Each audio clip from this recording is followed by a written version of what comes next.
안녕하세요. 김호준입니다. 이명박 정부 시절 국정원이 김대중 전 대통령 노벨상 취소를 위한 공작을 했었다는 사실 이미 밝혀진 적 있죠. 그런데 어제 국정원 적폐청산위에 따르면 국정원 심리전단은 노벨상 취소를 위해서는 단계적인 공작이 필요하다며 노르웨이의 라프토 인권상 수상을 먼저 취소시키려 했던 것이 새롭게 드러났습니다.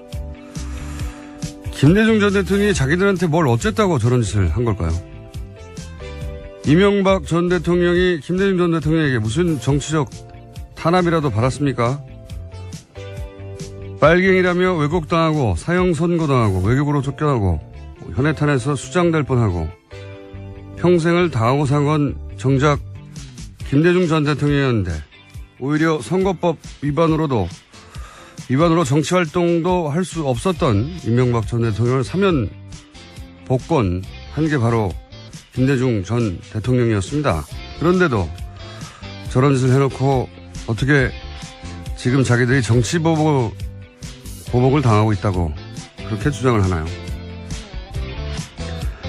반성이나 성찰 그런 건 바라지도 않습니다. 그래도 최소한 염치는 있어야 하는 거 아닙니까? 아니면 묻는 말에 답이라도 해야죠. 다스 누구 겁니까? 답을 주세요. 김호준 생각이었습니다. 누구 겁니까? 네, 어제 드디어 이시영 씨한테 기자들이 그 질문을 했습니다. 네. 했죠. 네. 했더니 답은 돌아오지 않았습니다. 당황스러운 답변이. 저랑은 상관없는. 근데 이 상관없다는 것이 마약 관련 때문에 조사를 받으러 간 거였기 때문에 그게 지금 상관이 없다고 하는 건지 아니면 정말로 다스가 보내니까 상관이 없다고 하는 건지 답이 좀 애매모호한. 이와간 이제 묻기 시작했는데 답을 안 하고 있습니다. 네.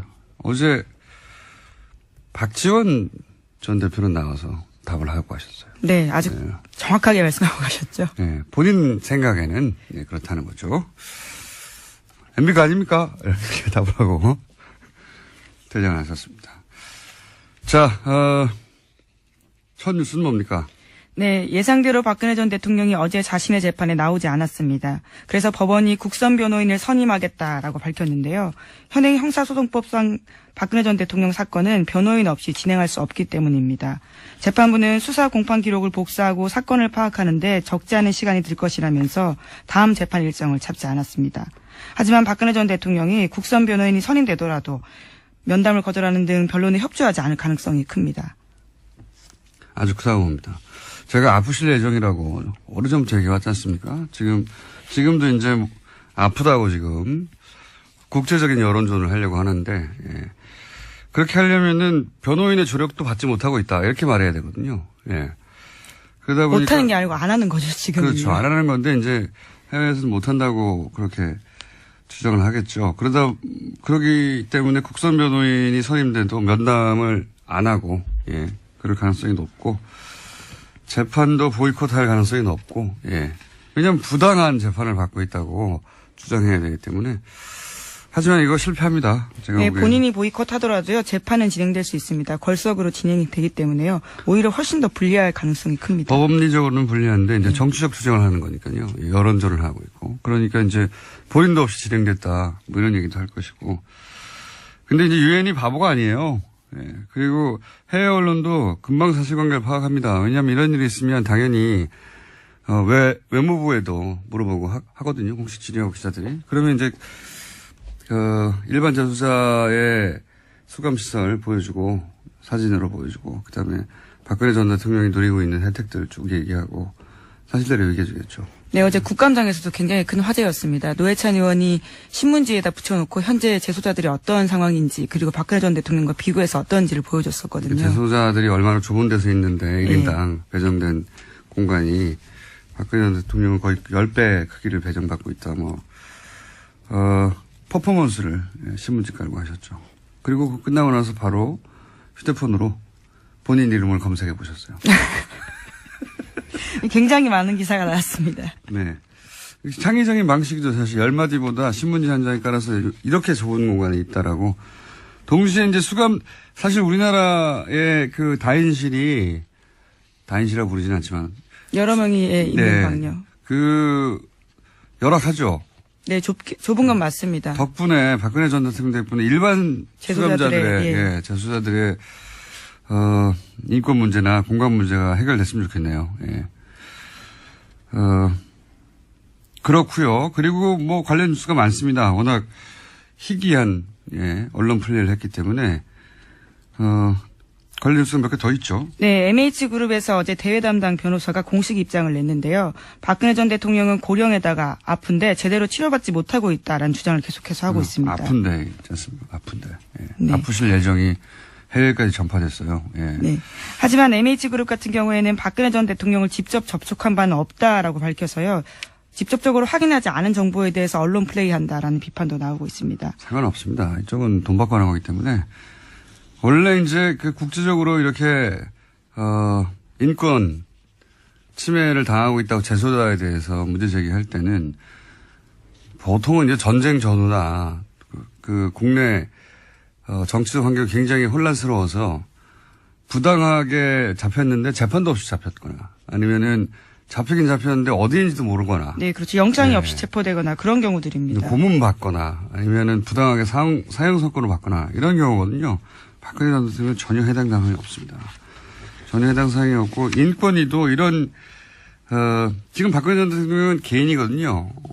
개인에 관련된 사안은 안 다뤄요. 여기서는 보통 전반적인 인권 환경에 대해서 다루지 이것도 말이 안 되고요. 네, 다음 달 9일에 검토할 기초 자료에도요. 박근혜 전 대통령 관련된 사례는 없다라고 합니다. 앞으로도 없을 겁니다. 네, 여성과 아동 최저 생급이 이런 내용만 보고서 있다라고 합니다. 이 그룹이 UN 인권위를 상대로 한 이런 일을 해본 적이 없는 것으로 보입니다. 없어서 굉장히 어설프게 진행하고 있다. 언론 플레이를 크게 하는 것 같지만 어설픕니다. 그리고 회사, 컨설팅 회사요. 여기는 인권 단체가 아니고 회사예요. 보니까. 네, 컨설팅 회사라고 알려져 있습니다. 네, 돈 주고 하는 곳인데 이제 어제도 말씀드렸지만 국제적으로 이제 법률가들이 아까 말씀드린 케이스 같은 경우를 놓고 이제 인권운동하는 그런 그룹 단체가 있긴 있어요. 유럽에 많이 있는데 일단 프랑스에 있는 사람들한테 사실 이런 운동하는 사람들 서로 다 알거든요. 예. 물어봤더니 모른다고 그래요. 예. 네덜란드 쪽에도 그런 그룹인데 모른다고 하고 제가 이분들하고 면담해 본 적이 있거든요. 영국도 물어봤으니 답이 오겠죠. 모를 겁니다 아마. 그쪽에서 일하는 사람들이 아니에요. 그러니까 돈 받고 일하는 사람들입니다. 그냥 돈 많이 줬을 것 같은데. 자, 이 뉴스는 저도 계속 추적해서 좀 더 자세히 앞으로 알려드리겠습니다. 어쩌다 보니 제가 이 영역에서 일하는 사람들과 만나서 면담하고 일해본 적이 있습니다. 자, 다음 뉴스는요. 네, 어제 최순실 씨도요, 재판에 나와서 불만을 이야기했습니다. 자신이 인권 침해 당하고 있다는 취지의 주장을 같이 한 건데요. 또 자신이 지금은 약으로 버티지만 정신고문이나 고문이 있었다면 원비와 같은 사망 상태에 이를 정도로 견디기가 힘들다라고 주장했습니다. 또 검찰을 향해서는요, 딸 정유라 씨를 새벽에 남자 조사관이 데려간 건 성희롱에 해당한다라는 주장도 했습니다.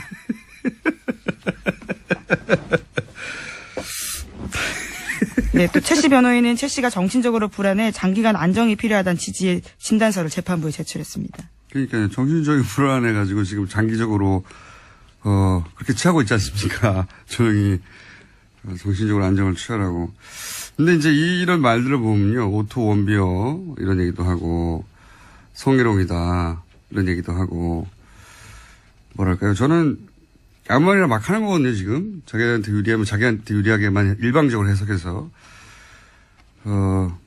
저는 출소하면 다시 재기를 위해서, 명예회복과 부활을 위해서, 또 자기 재산을 위해서 엄청난 자산가잖아요.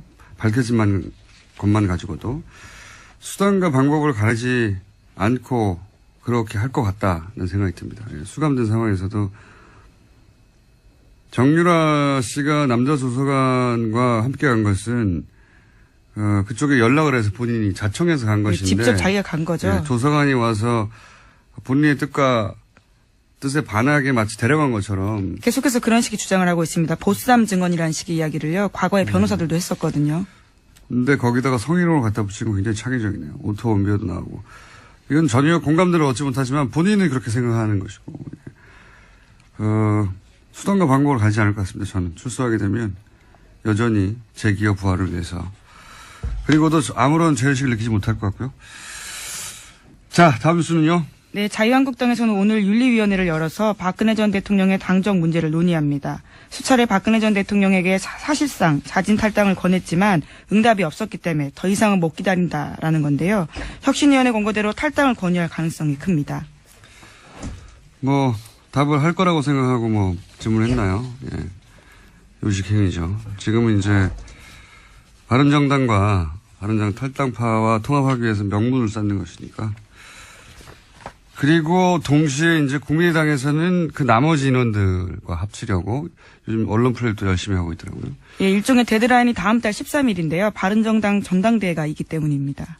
국민의당은 조선일보하고 협력 플레이를 하는 것 같은데 조선일보는 오늘 또 그런 기사가 났던데 국민의당 40명 중에 30명은 통합에 찬성하고 있다. 네, 그렇죠. 예, 어떻게 아느냐? 이미 2주간 1대1 접촉으로 전수조사를 국민의당 의원들을 상대로 마쳤다. 그래서 5명 정도 반대한다. 라고 하던데 전수조사를 다 마쳤는데 어떻게 당사자들은 자신들이 그런 조사를 받았다는 걸 모릅니까? 예, 박지원 대표도 모르던데. 자, 어쨌든 이 기사 역시 그 여론조사, 비밀리에 한 여론조사가 조선일보에서 나왔죠. 예, 이 기사도 역시 조선일보. 조선일보는 이제 걱정하는 거죠. 국민의당에서 혹시 민주당과 합칠까봐. 예. 걱정이 많아요. 조선일보가. 그래서 국민의당의 안철수계하고는 이해관계가 맞는 거죠. 그래서 연일 그런 특종을 하고 있습니다. 자, 다음 뉴스는요. 네, 오늘 새벽 추명호 전 국정원 국장에 대한 구속영장이 기각됐습니다. 서울중앙지법 강부영 영장전담 부장판사가 다음과 같은 기각 사유를 밝혔는데요. 전체 범죄 사실에서 피의자가 차지하는 지위와 역할, 피의자의 주거 및 가족관계 등을 종합하면 구속해야 할 사유와 필요성, 상당성을 인정하기 어렵다라는 겁니다. 네, 검찰이 반발. 계속 기각될 때마다 비슷한 워딩인데, 예. 추명호 전 국장도 오늘 기각됐고 또 공교롭게도 추선희 사무총장도 네. 영장이 기각됐습니다. 두 분 모두 기각됐고. 네, 여기는 그 기각 사유가 약간은 다른데요. 읽어보면 혐의는 소명되나 피의자의 신분과 지위, 수사 진행 경과 등을 고려할 때 도망 및 증거인멸의 염려가 있다고 보기 어렵다라는 겁니다. 혐의는 있지만 증거인멸 염려가 없다라는 취지 이야기인 거죠. 이재용 부회장은 뭐 집이 어딘지 모릅니까? 자, 이 건은 또 두 건이 동시에 발생했기 때문에 저희가 뉴스공장 영장 해설 판사를 연결하지 않을 수가 없습니다. 네. 연결되셨는지 모르겠네요. 연결됐나 봅니다. 이정렬 전 부장판사 연결해보겠습니다. 안녕하십니까? 네, 안녕하세요. 네, 저희가 몇 차례나 반복적으로 한 기각건이 이번에 또 비슷한 취지의 인터뷰가 이어질 것 같긴 한데, 그렇죠? 아니 근데 이거 예. 저기 하루에 하나씩 하면 저도 2번 주시는데 이거 하루에 2개를 해가지고. 네. 출연 횟수가 이래 줄었습니다. 네. 그러게 말입니다. 두 분을 그냥 묶어서 얘기해보죠. 예. 이 단건으로, 얘기하기보다는 사실은 쭉 이어져 온 어떤 흐름이 있지 않습니까? 그렇죠. 네. 그 흐름의 관점에서 보실 때 이게 어떤 문제가 있는지 좀 정리해 주십시오. 이게 저도 그래도 한때 법원에 몸담았던 사람이라 가급적이면 일반적으로 판사들이 하는 그런 거에 맞춰가지고 좀 말씀을 드리고 다른 여러 가지 의도는 배제하려고 했는데 오늘 거는 진짜 좀 어떻게 할 수가 없네요. 진짜 보니까. 네, 영장 판사도 직접 해보셨잖아요. 예. 일단 크게 저 공장장님께서 이제 두 가지를 묶어서 얘기하라고 하시니까 예. 조금 전에 김 기자님께서 말씀을 해주셨는데 예. 이제 두 사람의 구속영장 청구 기각 사유 중에서 공통되는 점이 하나가 있습니다. 이 사건 범죄 사실에서 예. 차지하는 지위, 피의자의 지위라는 말이 나와요. 네네. 예, 그런데 이제 이 지위라는 말이 보통 이제 언제 쓰이냐면 어떤 이게 직급 이런 걸 말하는 게 아니라 범죄에 있어서 주범이냐 네. 아니면은 수족이냐, 손발이냐, 이런 거를 의미하는 거거든요, 이 지위라는 게. 네네. 그런데 이제 지위에 비추어 보니까 해서 기각을 했다는 건 결국 지위가 별게 아니라는 얘기잖아요. 네. 예, 그러니까 이제 두 사람이 이제 손발이다. 뭐 그러니까 어떤 지위가 뭐 높아서가 아니라 지위가 낮아서 풀어줬다. 그렇게 해석된 그렇죠. 예, 그렇게 해석이 돼요. 일단은 기각 사유를 보면요. 근데 이제 뭐 추선희 총장은 뭐 일단 배제하고 일단 추미호 국장을 놓고 보면 이 양반이 지금 국정원 국장이었잖아요. 네. 국장 정도 된 사람이 이제 별게 아니면 그러면 그 윗선이 이제 당연히 별거겠죠. 그러면 예. 원장, 뭐 윗선이 대통령, 뭐 이런 쪽. 그렇죠. 예. 네, 지휘 라인. 근데 원장은 이제 당시 이제 원세훈 원장이었고, 네. 그다음에 이명박 전 대통령 아니면 박근혜 전 대통령. 예. 근데 이제 원세훈 원장은 지금 수감돼 있잖아요. 네. 그리고 박근혜 전 대통령도 수감돼 있고, 네. 그러니까 이 두 사람 뭐 그렇다 치고 이명박 전 대통령 같은 경우에 그러면 예. 이게 윗선이 있기 때문에 그래서 지위가 얼마 안 되니까 기억했다면은 이 세 사람도 다 지금 이 범죄 혐의에 연루돼 있다라는 거로 법원이 본 거 아니냐 이렇게 해석 가능하긴 해요. 논리적으로만 어떻게 보면. 보자면, 예. 그렇죠. 근데 예. 그렇게 봤을 것 같지는 않지만 예. 일단 하여튼 그런데 순수하게 법적인 관점에서만 보면 그러면 두 사람은 수감돼 있으니까 어떻든 이 추명호 추선희하고는 차단돼 있으니까 예. 두 사람이 말을 맞추긴 어려울 거예요. 네. 그런데 이명박 같은 경우에 지금 수감이 안 돼 있잖아요. 아, 그러면 그 논리들 한번. 예, 이거 뭐 법논리입니다. 뭐 수감돼야 되냐 안 되냐 뭐 이걸 얘기하자는 게 아니라 예. 지위가 중요하지 그러니까 언제든지- 않다니까. 예. 예, 그러니까 언제든지 이 두 사람 접촉 가능한 상태에 있기 때문에 당연히 증거인멸의 우려가 있어요. 이런 경우에 이제 어떻게 법원에서 판단을 해왔냐면 영장 전담할 때 조사받지 않은 공범이 있다. 그러니까 증거인멸의 우려가 있다. 이렇게 봐왔거든요. 그러니까 조사받지 않은 공범이 있어요. 이명박 전 대통령이 아직 조사를 받은 바가 없잖아요. 네. 그러니까 증거인멸의 우려가 당연히 있는데 지위 때문에 증거인멸의 우려가 없다라고 봤다. 연결을 시키면 그건 명백히 부당한 거죠. 법논리로 또 하나는- 따지니까 그렇군요. 예. 예, 그리고요. 그렇죠. 그다음 또 하나 이제 도주 우려가 없다는 건데 네. 도주 우려가 없다는 것도 뭐 기존에 우리 수공장에서 여러 번 말씀드렸습니다만 도주 우려가 있다고 보는 경우가 언제냐면 대표적인 경우가 실형 선고가 예상되는 경우거든요. 이게 수감될 가능성이 있으니까 당연히 도망가지 않겠습니까? 이렇게 보는 거거든요. 객관적으로. 뭐 조금 전에 공장장님 이재용 피고인 얘기도 하셨는데 뭐 개인적으로 어떻다 저떻다는 사실 크게 따지진 않아요. 왜냐하면 그렇게 되면 유전무죄 무전유죄가 돼버리니까 객관적으로 좀 보자는 거죠. 근데 지금 이 사건에서 보면 내용이 뭐냐면은 이 공무원이 정치적 중립을 지켜야 되는데 이건 다른 법도 아니고 특별법이 있어요. 국정원법에 정치적 중립을 지키라고 다른 일반 법하고 달리 그럼 국정원 직원이 거기다 민간인이 공모 가공해가지고 민주주의의 근간을 흔들어버리는 여론 조작을 해버린 거란 말이에요. 상당히 중대한 범죄죠. 그러니까 근데 이게 별게 아니라고 본 거예요. 이 정도 가지고 실형 선고 안 된다는 거죠. 실형 선고가 예상될 정도의 중대한 범죄는 도주의 우려라고 우리가 있다고 생각해서 구속하는 게 통상적인 경우인데, 그렇죠. 예. 중대한 범죄가 아닌 걸로 봤다. 그렇지 않고서는, 이런 논리가 나올 수가 없다. 이런 말씀이시군요. 그렇죠. 그러면 이게 중대한 범죄가 아니라면 이거는 이 영장전담 판사들이 민주주의를 부정하는 세력이거나 아니면은 최소한 적어도 이쪽에 관련된 정치적인 입장과 견해를 같이 하는 거 아니냐라는 그런 의심이 들어요, 강하게. 더 나가서 지금 문제가 뭐냐면, 잠깐만 나갔습니다. 추선희 총장 같은 경우는 뭐냐면, 오늘 말 욕심이 많으시네요. 아니, 열받았어요. 추선희 총장 같은 경우 2천만 원 갈취도 있거든요. 혐의가. 이거는요, 국정원법 위반을 떠나서요, 이 정도면은 뭐 합의가 됐는지 안 됐는지 모르겠는데, 이거 당연히 이거 실형 선고감이에요. 근데 이게 지금 아니라고 하는 거는 뭔가 이건 의도가 있는 거죠. 그렇게밖에 해석이 안 돼요. 지금 사실은 영장 판사들의 기각 이어져 온 사례가 하필이면 이거 우병우 전 민정수석 혹은 최순실 씨 라인 혹은 관련 소위 이제 국정농단 사건 관련해서 주요 피의자들이 계속 영장이 기각돼서 그게 사례가 하나 둘 있을 때까지만 하더라도 이제 조심스럽게 말을 했는데 명백한 흐름이 있다고 보여지지 않습니까? 그 정도 말해도 되는 거 아닙니까? 이 정도 되면? 뭐 정말 말도 말이지만 글이라도 하나 쓰고 싶네요, 정말. 그리고 이 추선이 그러니까 결정적으로 추선이 2천만 원 갈치 거기가 저는 되게 컸어요. 이거는 뭐 있을 수가 없어요. 어떻게 이게 도주 우려가 없다고 보는 건지. 그렇기 때문에 추선희 씨가 만약에 그 사무총장이 아니었다면 이런 결과는 나오지 않았을 것이다라고 얘기할 수 해도 무방하지 않나 싶습니다. 사실 어버이연합 처음 문제됐을 때 네. 압수수색 한다고 했을 때 사무실 문 닫고 네. 뭐 자료 없애고 한 당사자예요. 그리고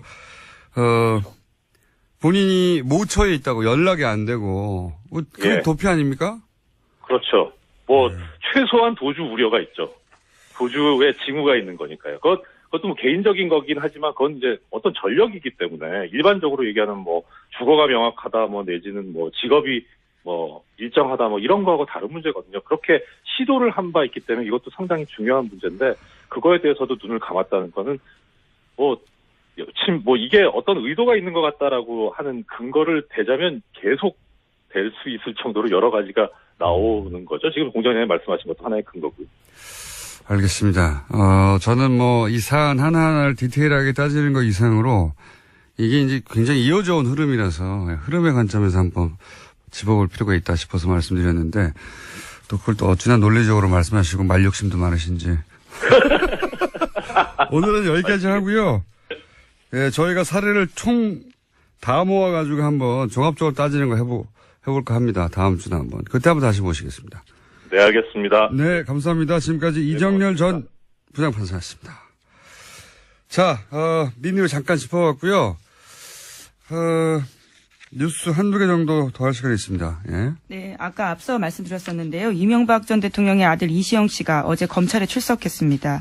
마약 투여 의혹을 제기했던 KBS 추정 60분 팀을 고소한 바가 있는데요. 이와 관련해서 조사를 받기 위해서 나온 겁니다. 근데 지금 모바일 소변 검사 한번 나오나요? 네, 안 그래도 한겨레 신문이 오늘 아침에 보도한 바에 따르면요. 모발은 최대 1년, 소변은 일주일 정도 전까지만 나온다고 합니다. 그런데 해당 사건 같은 경우에는요. 2015년 9월 달에 일어난 일이거든요. 이게 지금 검사봐야 무슨 소용이 있나 싶은데. 뭐 여하간. 네. 그리고 고소고발을 할 거라면 그때 하지 지금 와서 하는지 뭐 그것도 의문이긴 한데 여하간 그렇게 조사를 받는데 기자들이 당연히 다스는 누구 겁니까 해당되는 질문을 했죠. 예. 네, 다스 의혹에 대해서 한 말씀 해달라라는 이야기도 했는데요. 이시영 씨는 지금은 사건과 상관이 없어서 죄송합니다라고 이야기하고 갔습니다. 이 사건이 다스라 의미하는 걸까요? 아니면 본인 사건을 의미하는 걸까요? 이와간 상관이 없어 죄송합니다라고 답을 안 한 것 같습니다. 네, 마약과 관련돼서는 굉장히 자세하고 세게 이야기했는데요. 이와 관련해서는 말을 하지 않고 간 겁니다. 사실상. 노무현 전 대통령 때, 네, 전직 대통령 관련해서 가족 관련 이런 의혹이 제기됐을 때 국내에 있는 모든 기자들이 봉화로 내려갔어요. 집 앞에 죽치고 망원경으로 땡겨서 찍고 이분들 왜 그렇게 주지 않았나요? 예. 그리고 여기 그때하고는 비교할 수 없는 정도의 액수와 규모와 구체적인 문서들이 나왔으면 당연히 이분들 집 앞에 가서 죽치고 있어야 되는 거 아니에요, 이제? 저는 그렇게 생각이 드는데 겨우 법원에 나왔을 때만 한번 묻고 맙니까? 네, 뭐 검찰이긴 한데요. 검찰이군요. 네. 네. 이렇게 뭔가 중요한 얘기를 흥분해서 할 때는 다 끝난 다음에 지적을 해주세요. 네, 아니, 도움을 드리기 위해서 그랬습니다. 여하간 이 질문은 더 해야 한다. 왜 하지 않고 있냐. 이명박 전 대통령 찾아가서 물어보면 되잖아요. 기자들 다 아는데 어디 있는지 왜 안 물어보는지 모르겠어요. 왜 안 물어보느냐. 이쪽은 거꾸로 고소고발을 할 수 있거든요. 힘도 있고. 그래서 안 하는 거라고 봅니다. 저는. 하셔야 한다. 자, 여기까지 하겠습니다. 지금까지 시사인의 김은지였습니다. 감사합니다. 최일구 앵커 하십니까? 네. 다음 주 월요일부터 TBS 오후 2시 프로그램에 DJ로 합류하신다고 해서 잠깐 소개해드리겠습니다. 연결되어 있습니다. 안녕하십니까? 예, 안녕하세요. 공장장님. 최일구입니다. 네. 항상 이게 약간 시비 거는 듯한 톤으로 말씀하시는데. 아닙니다. 지난번에 김어준 빠빠이스 녹화하고 두 번째 뵙네? 예. 혹시 라디오 진행 예전에 해보셨어요? 저기 옛날에 MBC 있을 때요. 예. 김미아 씨 그 세계는 그리고 우리는 그때 김미아 씨가 휴가 간다 그래가지고.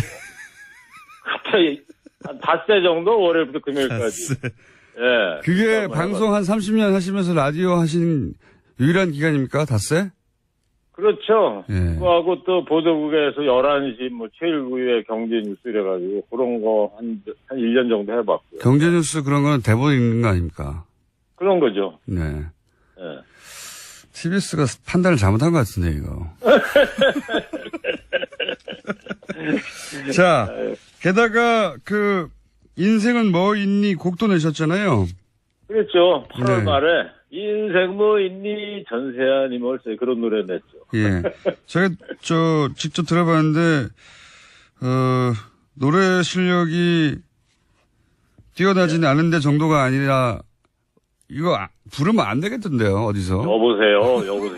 아, 그 노래 연습을 석 달이나 해가지고 녹음한 건데 그러시면 안 되지. MBC 파업하는데 인문 공연 가신다면서요? 이 노래 들고. 아니 그때 안 가시는 게 빠빠에서 그 좋겠어요. 얘기를 했는데 네. 후배들이 불러주질 않네요. 노래 나온 걸 모르나 봐.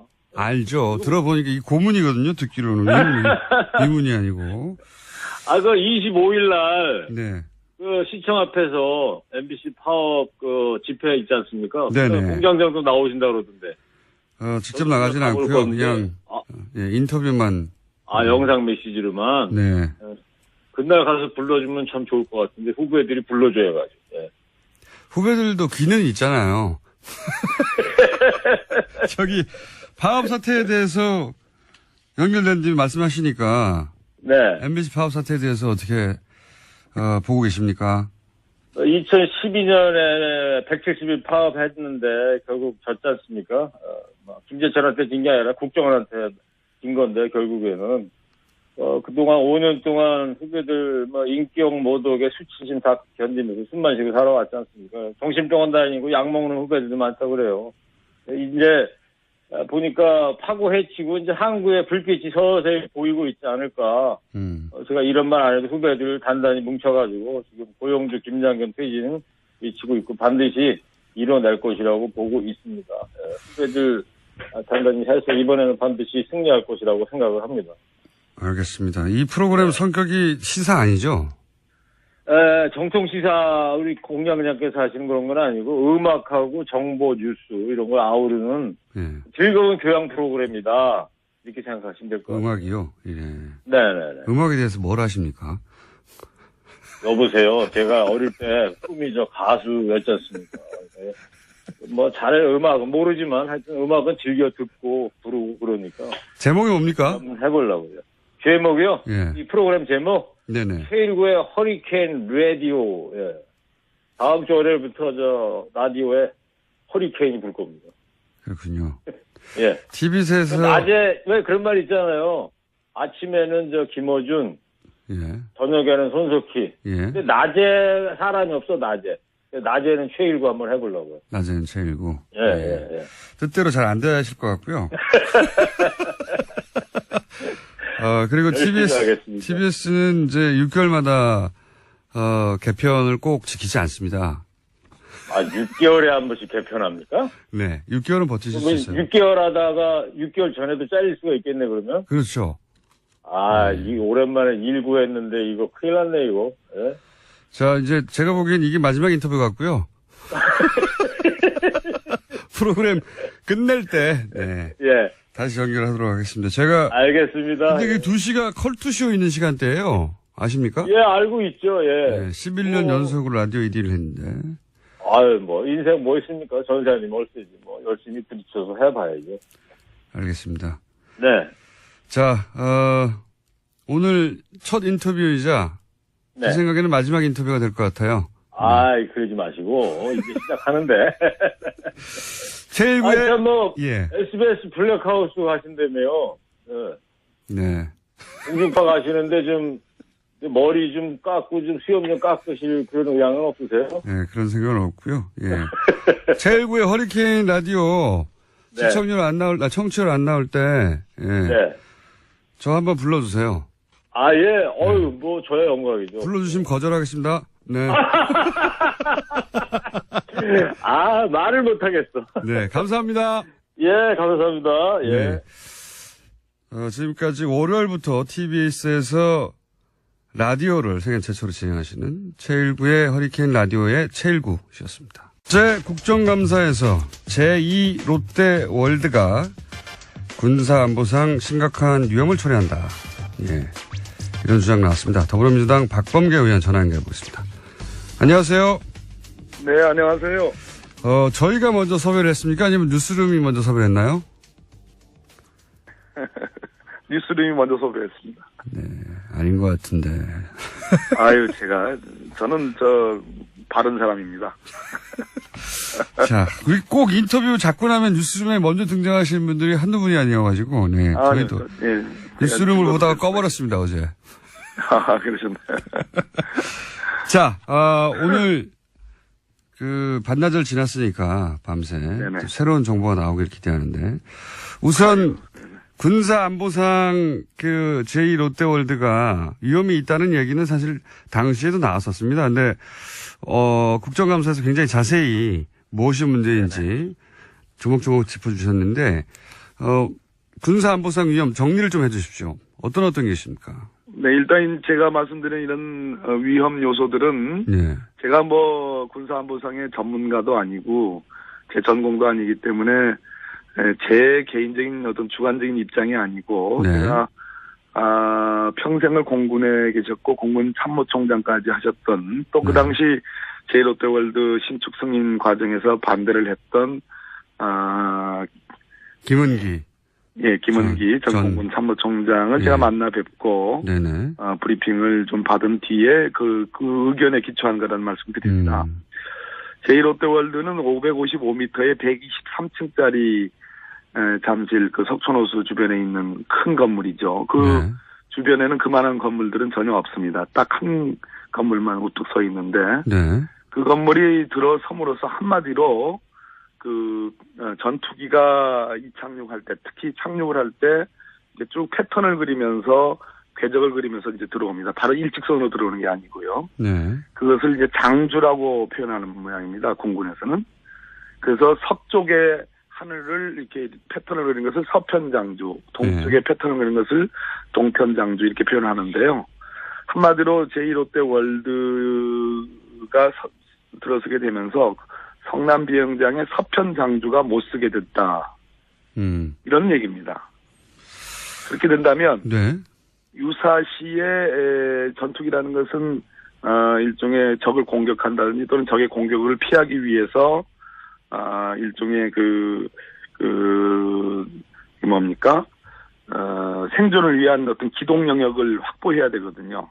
네. 그렇지 않습니까? 그래서 그걸 전문용어로 회피 기동이라고 한답니다. 네. 적의 공격을 피하기 위한 기동 영역, 어떤 일정한 어떤 바운더리를 확보를 해야 되는데 서편 장주 부분, 즉 제1롯데월드 부분은 완전 쓸모가 없는 부분이기 때문에 제약을 받게 돼서 결국은 안보상에 큰 위험이 초래된다 이런 말씀입니다. 알겠습니다. 이 이야기는 사실 건설 당시에도 공군은 반대를 했었기 때문에 그런데 이제 그 반대 이후에 어떻게 승인이 되었는지 그 중간에 승인 과정은 저희가 잘 알 수가 없습니다. 근데 이 롯데월드 승인 과정의 문제점 뭐라고 보십니까? 예전 기사를 찾아보니까요. 네. 저희 당의 안규백 의원이 오랫동안 국방위만 많이 하시는 의원님이신데, 네. 그 당시 공군뿐만 아니라 한국공항운항학회라는 네네. 학회가 학회 연구 용역을 맡겠답니다. 정부가. 네네. 근데 그 정부가 맡긴 최종 검증 보고서에 중간 보고서에 있는 항목이 삭제됐다고 그래요.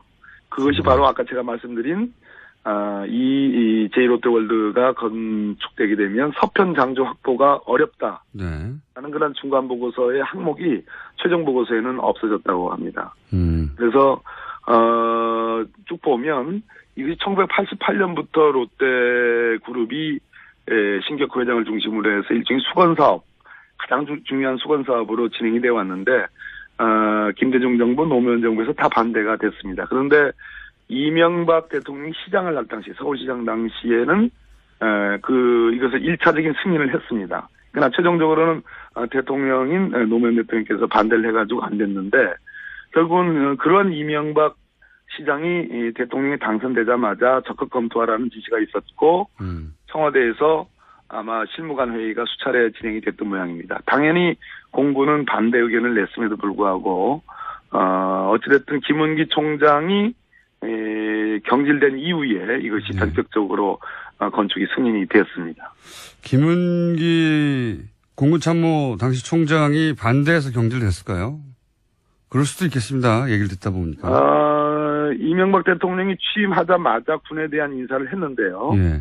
했는데 그중 6회 공군 대장이 총 9명인데 예. 그중에 딱 2분이 그대로 유임이 됩니다. 예. 한 분이 김은기 장군이고요. 대장이고 예. 한 분이 김태영 대장이거든요. 네. 이 2분이 그냥 유임이 됐습니다. 네. 근데 유임이 됐다는 얘기는 뭐 정부가 바뀔 때마다 과거 정부 사람이 한두 명이 유임이 되고 오히려 승진한 경우도 있죠. 네네. 당연히 유임됐다는 것은 임기가 어느 정도 보장되는 걸로 보여지는데 다시 10월에 전역을 당하거든요. 아, 그 그렇군요. 직후에 이제 승인이 됐습니다. 상관관계가 있을 수도 있겠습니다. 저는 뭐 그런 기사들은 많이 있죠. 네. 최근에 청와대 캐비넷에서 관련 문건이 발견됐다고 했는데 혹시 그 내용은 아십니까? 그런 문건이 발견됐다는 얘기는 전에 들었습니다. 그러나 내용은 네. 제1롯데월드와 관련된 내용이라는 정도만 알지 구체적인 내용은 알지는 못합니다. 적폐청산위원회에 계시는데 청와대에서도 안 알려주는군요. 위원장인데. 예, 완전히 알로 보는 건가 싶기도 하고요. 농담이고요. 아마도 이것은 상당히 아니 적폐청산위원장이니까 그 정도는 아셔야 할 것 같고 알려줄 것 같은데 청와대에서 사실은 이런 내용을 공개할 때 굉장히 조심하는군요. 예. 이제 어제 제가 국정감사에서 문제 제기를 했고 이것이 공론화되면 저는 이것이 공개되지 않을 수 없다고 봐요. 예. 이거는 무슨 얘기입니까? 성남 공항이 미군과 이해관계가 얽혀 있다. 이런 얘기도 나오던데 이게 무슨 얘기입니까? 군사기밀과 관련성이 있어 보입니다. 그러니까 우리가 지금 현재 어느 정도의 위험이 있느냐. 네. 이런 관점이 아니라 우리가 만에 하나라도 비상시, 유사시 혹은 전쟁이 발발하는 경우 이런 경우를 가정할 수밖에 없거든요. 왜냐하면 성남 비행장은 민간 비행장이 아니고 휴전선에 가장 인접한 최북방 공군기지입니다. 네네. 더군다나 대한민국 1호기 즉 국가 원수의 전용기가 뜨고 내리는 곳이거든요. 네. 이런 곳에 지금 제1롯데월드에서 제가 사진도 공개했습니다만 관측이 다 되는 거죠. 비행기의 이착륙이. 예. 자, 이것은 아주 취약한 어떤 안보상의 위험이 노출된 거고요. 테러가 가능할 수도 있고. 자, 그런데 북의 침공시, 남침시, 예. 북한의 남침시에 있을 수 있는 여러 가지 작전 수단들이 있는데 그와 관련된 중요한 공군 비행장이라는 겁니다. 오늘 이 정도만 좀 말씀드리겠습니다. 뭔가 더 그럼에도 불구하고 그러한 안보적 요소들이 고려되지 않았다. 기업의 이익을 위해서. 이 지점이 중요하다고 봅니다. 기업의 이익을 위해서 사실 그 보수 정권은 기업 논리 위에 오히려 과도하게 안보 논리를 내세워서 문제가 되는 경우는 봤어도 거꾸로 안보를 포기하고 특정 기업을 편들어 주고 편의를 가져오는 케이스는 이 정도로까지 드문 케이스 아닙니까 이게.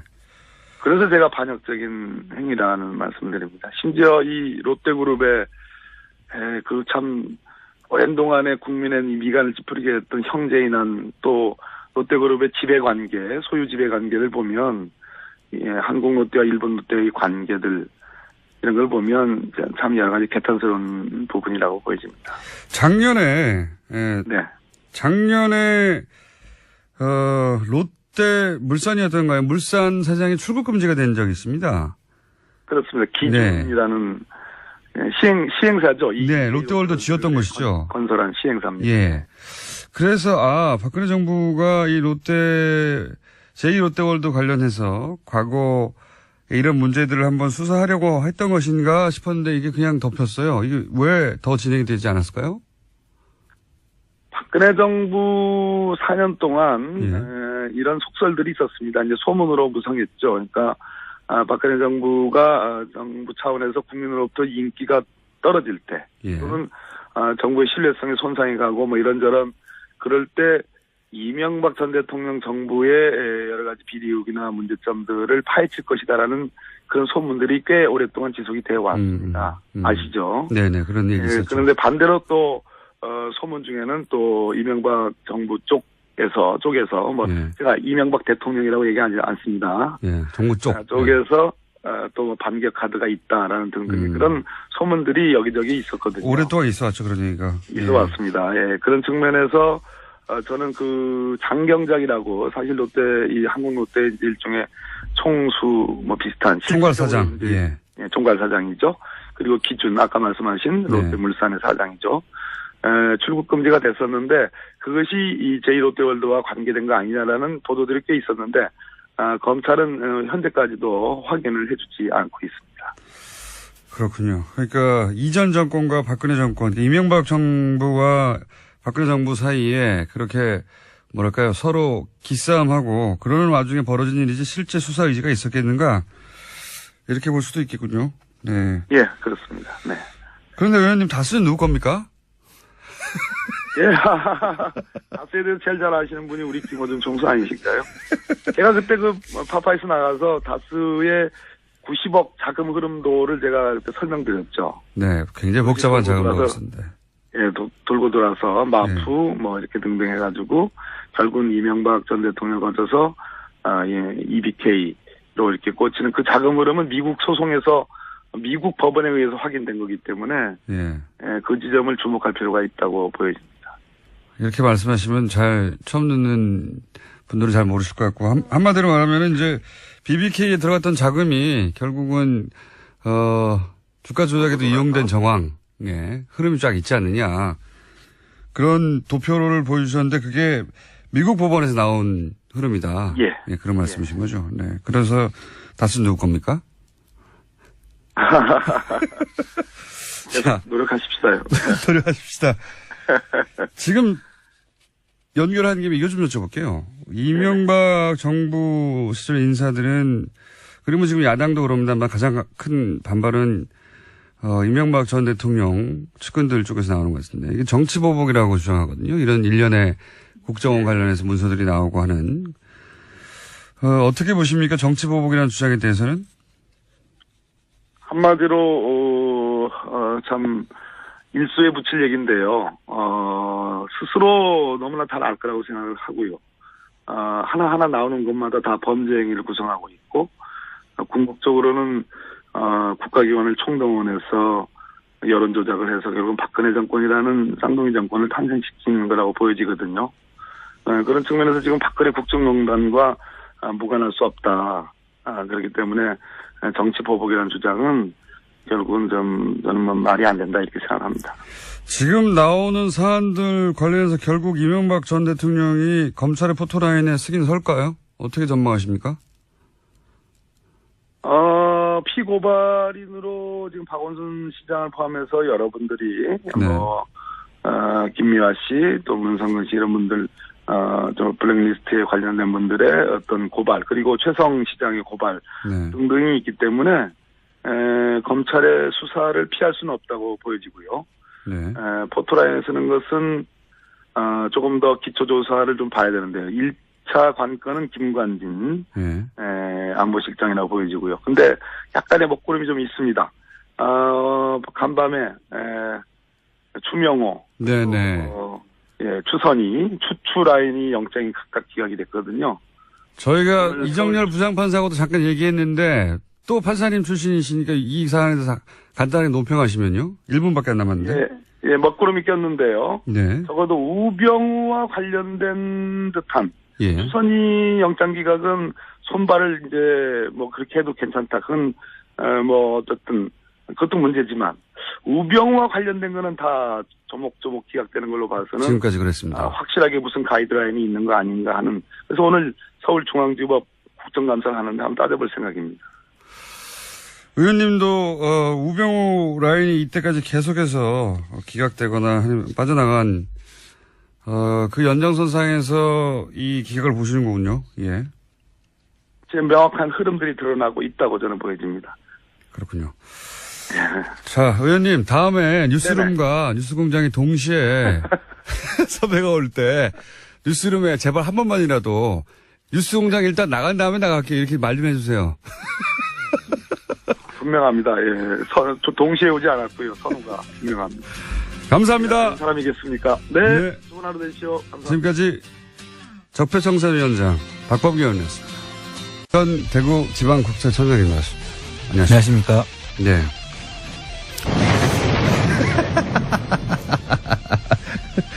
예, 천둥이 아무 말 안 하고 있는데 터졌습니다. 월요일 날 말이죠, 저희가. 예. 도곡동 땅. 결국 BBK의 자본금이 된 그 도곡동 땅을 판 돈 190억. 예. 이게 제3자의 것이라고 검찰 발표가 있었는데 예. 그 이후에 흐지부지 됐다 이게. 예. 그런 말씀하시다가 끊어져 버렸어요. 시간이 부족해가지고 본론에 못 들어가고. 예.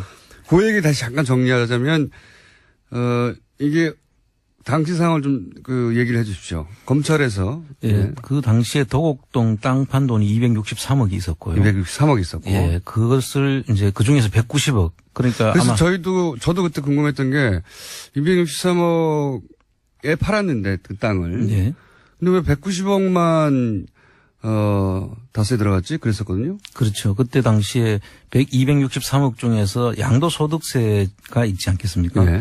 그 부분들을 빼고 보니까 한 190억 정도가 그 남은 부분들이 하고 거의 일치를 해요. 그러면은 사실상 이 BBK 자본금을 집어넣으려고 실제로 도곡동 땅을 판 거가 맞네요. 돈이 딱 맞네요. 예, 거의 그 일치를 합니다. 거의 비슷한 금액인데요. 그 금액을 이제 도곡동 땅을 팔아서 다스에 이제 넣지 않습니까? 네. 그 다스가 들어갈 때 그 여기서부터 이야기가 시작되는데요. 검찰이 그 당시에 예. BBK 수사를 특검에서 하기 전에 예.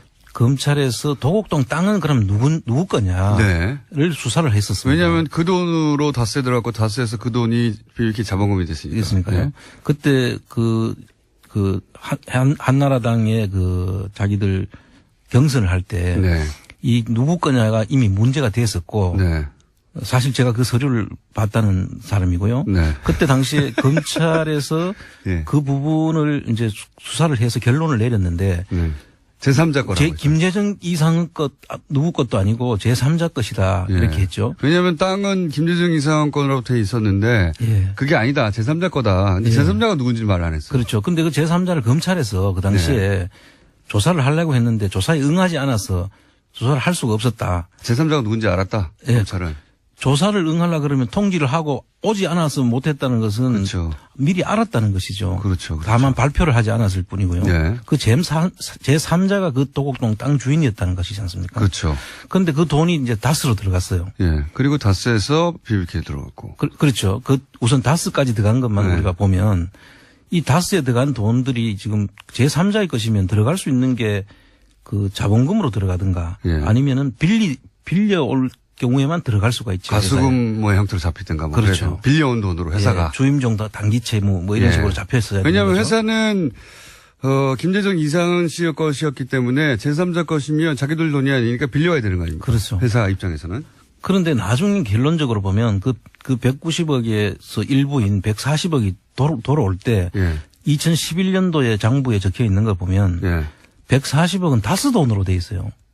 빌려온 게 아니라. 그럼 사실은 말이 안 되네요. 그 돈을 돌려줬어야 되지 않습니까? 그렇죠. 140억을 제3자한테 줬어야 되는 거죠. 그럼 다스하고 제3자가 사실 한 몸이 아니면은 동일체가 아니면은 그렇게 회계 처리를 할 수가 없지 않겠습니까? 당연히 그러네요. 그럼 이거는 누구 책임을 국세청 책임을 따져야 되는 겁니까? 아니죠. 그 당시에 검찰이 제3자의 그 것으로 보이는 그 제3자를 조사를 할 정도로 통보도 했을 테고 오지 않았다면 검찰에 답이 있다고 봐야죠. 그렇군요. 그렇습니다. 이 이야기를 저희가 월요일로 하려고 했는데 서론하다가 끝나버렸고요. 예. 그렇습니다. 그래서 그 얘기가 뭐였는지 궁금해하시는 분들을 위해서 일부죠. 예, 그렇습니다. 일부. 지난주 못했던 얘기는 다음 주 월요일에 하기로 하고요. 예. 그리고 또 일부 그 당시에 또 BBK 특검을 할 때 다스를 또 조사를 했지 않습니까? 그때 이제 아마 그때 특검이 정호영 특검인가 그런 신부인데 그때 이미 100억 100억대에서 150억대의 그 비자금이 발견이 됐는 거를 예. 그 당시에 덮었다고 어떤 하죠. 이유에서든지 비자금에 대한 이야기가 그 뒤에 발표에도 네. 없었었어요. 그때 비자금이, 그러니까 다스의 비자금이 그때 당시에도 발견됐다면 그때 이미 이제 특가법으로 그렇죠. 다스의 비자금이 회사 돈을 횡령한 자금인지 그러니까요. 아니면 그 회사 돈을 다른 데서 어떻게 형성해서 했는지에 대한 거는 그 당시에 세무조사라든지 아니 검찰 수사가 있었어야 되는 거죠. 자, 그러면 그건 검찰의 책임을 물을 사안인데 검찰이 일을 제대로 안 했다. 검찰이 답을 해야죠. 이제는 답을 해야 되는 상황이고 다스 누구 겁니까 다들 묻고 있기 때문에 그렇습니다. 이제는 답을 해야 될 타이밍인 것 같고요. 자, 오늘의 본론, 이거 아직 서론입니다. 오늘의 본론은 뭡니까? 오늘은 이제 그 국세청에서 그 김재정 씨 그때 그 다스의 그 최대 주주였던 김재정 네. 씨가 2010년에 이제 사망을 하지 않습니까? 네.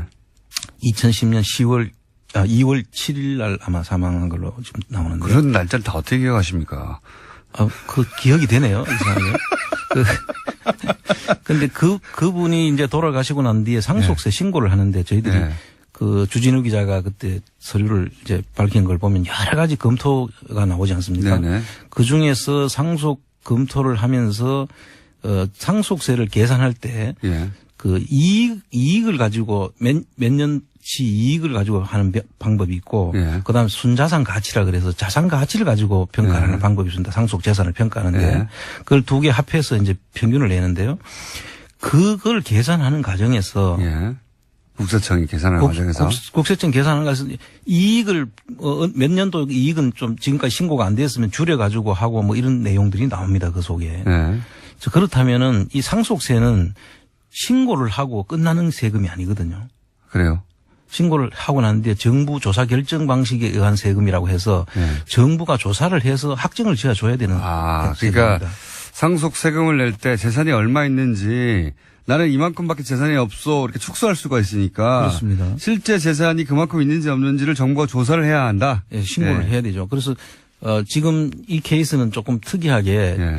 지금 저희들이 의혹을 가지고 있는 것은 김재정 씨가 이명박 씨 재산을 김재정 씨 이름으로 가지고 있다는 거 아니겠습니까? 예, 그런 의혹이 있는 거죠. 그런 의혹을 가지고 있는 건데 그분이 돌아가셨어요. 그럼 예. 실제 그 사람 상속세가 아닐 수도 있는 거고. 그렇죠. 또 그 평가하는 방법에 있어서 아까 같이 여러 가지 이제 그 꼼수를 부리려고 했던 예. 정황들이 있는데. 자기 재산을 줄인다든가 예. 뭐 이런. 그래서 그럼 그 평가하는 방법에는 문제가 없었는지 살펴봐야 되죠. 그래서 그 결정을 해줘야 될 책임이. 살펴보셨더니 어떻습니까?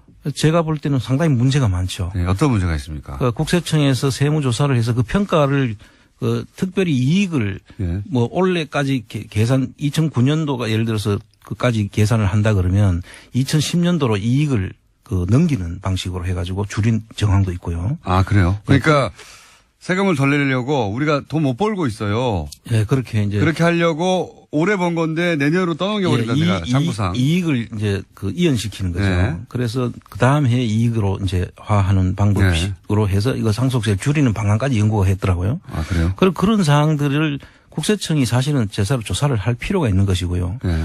그 다음에 또 한 가지는 물납 문제가 있습니다. 주식으로 냈던 거. 예, 주식으로 물납을 했는데. 그 자체가 문제입니까? 그 자체가 문제죠. 왜 그렇습니까? 그 물납은 제일 가장 국가가 그 물납을 받아서 현금으로 환가하기 쉬운 것부터 받는 것이 원칙이죠. 그렇죠. 세금은 현금으로 받아야지. 뭐 정부가 주식 투자하는 것도 아니고. 심지어는 지금 여기 이건 좀 케이스는 다릅니다만 비상장 주식 같은 경우에는 그 주식 자체를 이 가공으로 이익이 있는 것처럼 실제로 이익이 없는데 이익이 있는 것처럼 하는 기업들이 비상장 기업들이 많습니다. 그 이유는 건설업체 같은 경우에 이제 강극공사를 입찰을 한다든지 할 때 이익이 나는 기업이라야 점수가 올라가거든요. 그렇겠죠. 또 자금이 부족한 사람들은 은행에서 돈을 빌리기 위해서 실제로 이익이 없는데도 분식을 해가지고 이익이 있는 것처럼 해가지고 돈을 빌릴 때 유리한 그렇죠. 그거를 갖기 위해서 합니다. 그런 경우에는 사실상 그 이익을 가공으로 만들어놨기 때문에. 가짜로 만들어놨기 때문에. 예. 가짜로 만들어놨기 때문에 그 기업 가치가 사실은 그만큼 안 되는 것이죠. 그래서 세금을 그 가짜로 만들어놨는 기준으로 해가 주식을 판단해가 비상장 주식을 물납을 했을 경우에 종이 쪼가리를 지고 있는 경우가 많습니다. 그렇겠네요. 그러니까 비상장 주식 같은 경우에는 주식의 가치가 명확하게 산정이 안 돼 있는데. 그렇습니다. 그 회사가 주식 회사의 가치를 부풀려서 예. 산정하게 하는 방법을 쓰는 경우가 많기 때문에 그럼 비상장 회사 같은 경우에는 주식으로 물납을 안 받습니까 보통은? 가급적이면 안 받으려고 그러죠. 그렇겠죠. 낼 수 있는 현금이 있다든지 부동산이 있으면 우선적으로 그게 내게 하고 또 상장 주식 같은 경우는 상장 주식은 바로 환가가 가능하니까 그렇죠. 상장 주식을 먼저 받게 돼 있고요. 그렇죠. 모든 것들이 안 될 때 이제 비상장 주식도 이제 받는데요. 하다 안 되면. 그런데 이 케이스는 조금 다릅니다만은 그 비상장 주식을 받도록 하기 위해서 왜냐하면 자기들이 오로지 좋은 기업이니까 이게 앞에서 이야기한 그런 거하고는 다른 거니까 그 남들 손에 들어가는 걸 싫어하는 그렇죠. 임에도 불구하고 정부에 보관돼 있어야 안심할 수 있는 그런 주식이지 않습니까 이게. 그렇게 의심하고 있습니다. 저희가 그렇습니다. 매우. 그래서 그거를 하는 그 제도를 하는 과정에서 어떤 꼼수가 동원됐나 하면 전번에 이야기했던 충북 옥천 땅 같은 경우는 150만 원, 35만 평이 150만 원 정도 그 채권 최고인 190만 원이지만 150만 원 정도를 가지고 물납을 근저당권을 설정해 놓고 30년간 그 지상권을 설정해 준 그런 케이스 아닙니까? 그런 케이스라면은 그 정도 액수라면 해결하라라고 하고 그 땅을 받았어요. 그렇죠. 그거는 사실 문제가 될 게 없죠. 그 한가가 적어도 150만 원 이상 되지 않겠습니까? 그런 것부터 먼저 낼 수 있는 것들은 다 땅에 뻔히 있는데 그렇죠. 그 땅으로는 안 받았다는 거잖아요. 그렇죠. 뻔히 알면서도 뒤져보면 이거 그 근저당이 150만 원밖에 안 되니까 이거 해결하고 이 땅으로 내라 이렇게 해야지 정상인 거죠. 그래서 어제 이제 국감장에서도 박영선 의원께서 그 물납 제도에 대한 문제점을 지적을 했고요. 그랬더니 김동연 부총리가 그 이야기를 하죠. 앞으로 이 물납에 대해서 검토를 다시 해서 제도를 정비를 하겠다. 제도 정비는 앞으로 하고 이미 벌어진 거 어떻게 하면 다스. 그래서 그거는 이제 사실 지금 남았는 상속세 부분은 조사를 할 수 있는 기간이 남아 있습니다. 지금 아직도 남아 있습니다. 보통 이제 부가제척 기간이라는 공소시효 기간이 이제 보통 5년인데 상속세는 10년이에요. 10년. 그리고 2010년도니까 지금 아직 충분히 남아 있는 기간. 2010년도니까 남아 있고요.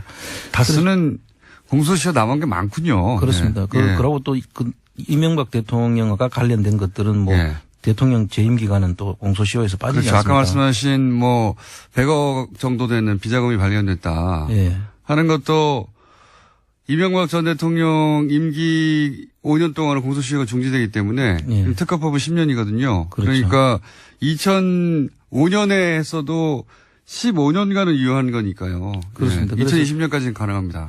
제가 볼 때는 이 다스에 대한 전수조사가 필요한 부분이다. 그 다스가 누구 겁니까라는 게 요즘 유행이지 않습니까? 그 다스가 누구 건지를 답해야 될 기관은 국세청과 검찰이다. 저는 그렇게 보고 있습니다. 특히 아까 말씀하신 제3자 그건 검찰이 답해야 되는 것이고. 그렇습니다. 지금 물납을 비상장 주식을 보통 안 받는데 왜 받았냐부터 시작해서 그리고 물납 그러니까 주식으로 받기 이전에 충분히 부동산으로 받을 수 있지 않았냐. 국세청은 그걸 모를 리가 없지 않습니까? 그렇습니다. 당연히 가장 현금화하기 쉬운 것부터 받는 건데. 그렇죠. 가장 빠른 게 비상장 주식은 거래가 안 되니까 안 팔면 거래가 안 되니까 땅부터 하면 바로 되는 거 아닙니까? 우선 환가하기 쉬운 것부터 이제 해야 된다면 땅이 당연히 들어갈 거고요. 그다음 회원권이라든지 다른 상장 주식이라든지 이런 것들을 먼저 팔아가지고 이제 환가를 했어야 되죠. 국세청이 부동산을 팔아서 내라고 충분히 할 수 있는데도 불구하고 그건 안 하고 굳이 주식으로 받아줬다는 거 아닙니까? 그렇습니다. 이거 국세청장을 하신 분으로서 이 정상적이지 않다고 보시는 거죠. 매우 이상한 거죠. 매우 이상한 거죠. 그 안에서 제가 그 뒤에 이야기를 들어보면 그 당시에 내부에 있던 국세청 고위층이 이 부분을 전부 다 검토를 하고 그 뒤에서 자료를 제시했다는 그런 지금 뒷이야기가 있습니다. 그렇다는 얘기는 지금 당시 다스가 소위 상속세를 내려고 여러 가지 고민을 하고 그런 문서가 나왔지 않습니까? 그렇습니다. 이렇게 하면 어떻고 저렇게 하면 어떻고. 그런데 그 코치를 국세청에 있는 고위 관계자가 했다는 이야기를 들은 적이 있어요. 그렇습니다. 그래요? 번개! 전농 어떻게 갔어? 같이. 그러니까 그 돈을 어떻게든 받아야 될 쪽에서 예. 사실은 거꾸로 코치를 해준 거네요. 이렇게 하면 좋다고. 그렇죠. 가장 잘 아는 곳이 국세청이니까. 그렇죠. 아주 그 피해가는 방법을 제일 잘 알 수도 있죠. 예. 그걸 조사를 하는 기관이니까요. 그럼 국세청을 대상으로 해서 검찰이 이거를 하나의 건으로 조사해야 되는 거 아닙니까? 그 당시에 이 건에 대해서는 그 두 기관이 예. 사실은 직접 안 하면 예를 들어 국세청이 직접 조사를 해서 이거 조사할 수 있는 기간이 남아 있으니까요. 예. 자기 시정 기회를 줘야 되잖아요. 예. 그래서 일단 한번 보게 하고 예. 만약에 안 하면 감사원에서 지적을 할 수 있다고 저는 봅니다. 감사원에서 지적을 그 하고. 국세청 문제를 일단 왜 감사원에서 고발할 수 있게 됐겠네요. 감사원은 감사를 하면 그 예. 내용들이 이제 명백하게 밝혀지죠. 아, 이게 들으신 이야기인 거죠, 이제 지금. 예, 그렇습니다. 국세청 예. 고위 관계자가 다스가 꼼수로 물납할 수 있도록 코치를 해준 정황이 있다. 예. 누군지 아십니까? 말씀 못 하시겠지만. 짐작은 가는 사람이 있습니다. 짐작을 하는 게 아니라 누군지 아시나 보군요.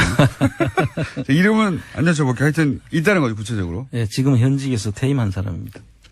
그래요? 예. 그분 누군지 아시네요. 네. 제이모 씨 이런 식으로도 안 됩니까? 그 코치를 받았겠거니 했는데 그러면 자산관리공사도 당연히 연루돼 있을 수 있겠습니다. 그렇게 봐야 됩니다. 이 자산관리공사에서 사실 그때 세금이 한 450억 정도 되는 거예요. 고위층이라면 어느 정도 고위층입니까? 국세청장급입니까? 최고 위층으로 올라갔죠. 아, 국세청장급이군요. 예. 예. 자산관리공사 예. 책임은요?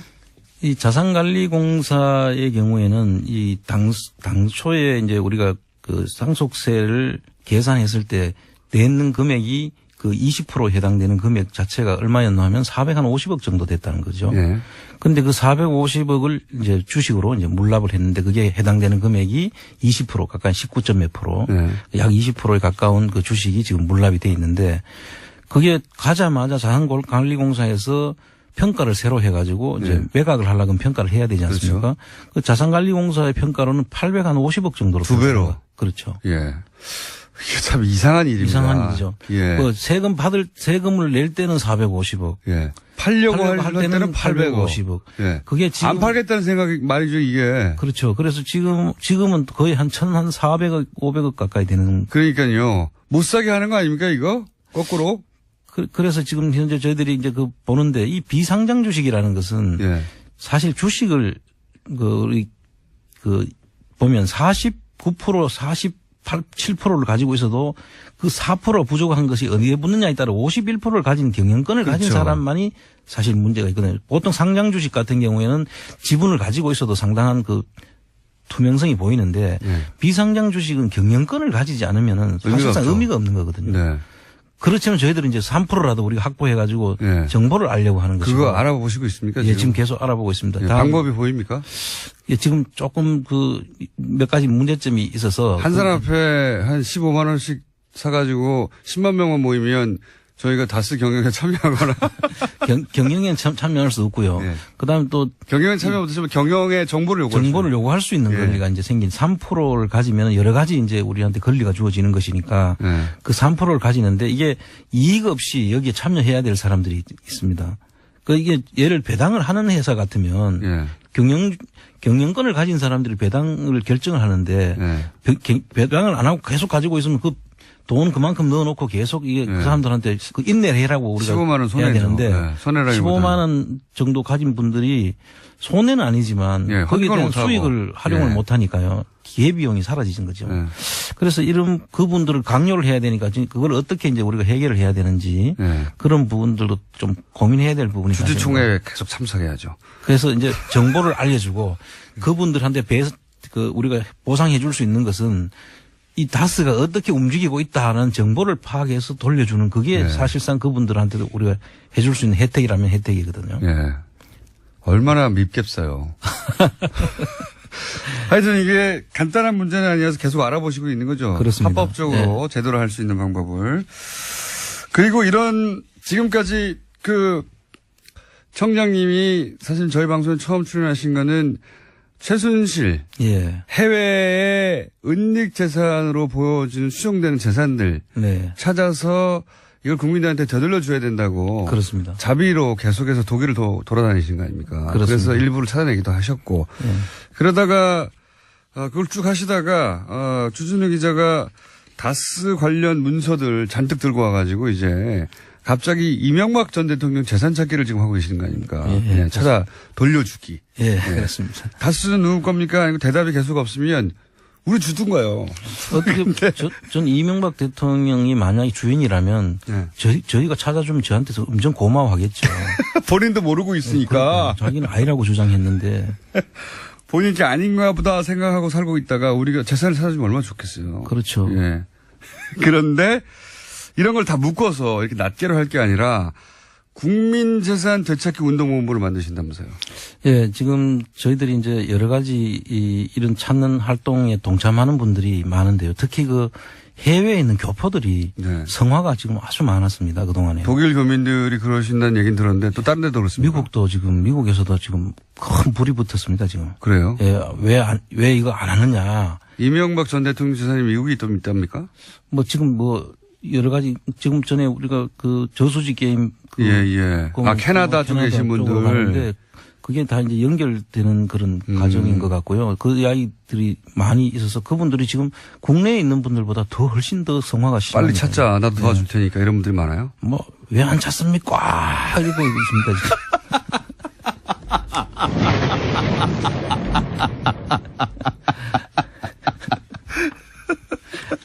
아니 이제 개그까지. 예.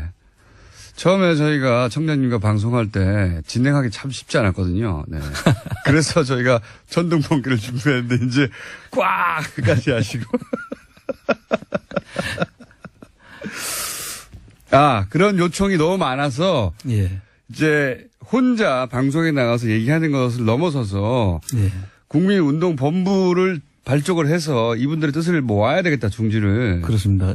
이제 국회의원 회관에서 10월 25일 날 2시에 이제 창립 총회를 겸해서 이제 출범식을 이제 하기로. 이거는 국회에서 하는 게 아니라 정치권에서 하는 게 아니라 지금 실제 주체는 국민운동본부고요. 국민운동본부라 하면 여기서 청장님 아닙니까? 제가 좀 쉬면 되는 것이죠. 청장님 개인 운동본부에서 이제 국민운동본부로 좀 넓혀가보자. 사실 이제 제가 한다고 하더라도 이제 앞에 이 뜻을 같이 하시는 이제 그 종교계, 그다음에 그 시민단체, 그다음에 그 학계, 또 여성계 이런 분들이 전부 다 같이 참여를 합니다. 알겠습니다. 이 운동본부가 이제 만들어지는군요. 이게 이제 청장님이 자비로 사비로 해외 돌아다니면서 하던 일이 점점 커져서 이제 국민운동본부가 언제 발족됩니까? 10월 25일 날 발족하고. 10월 25일이면 다음 주인데요? 그렇죠. 이제 바쁩니다. 지금 그래서 뭐 정관도 만들고 지금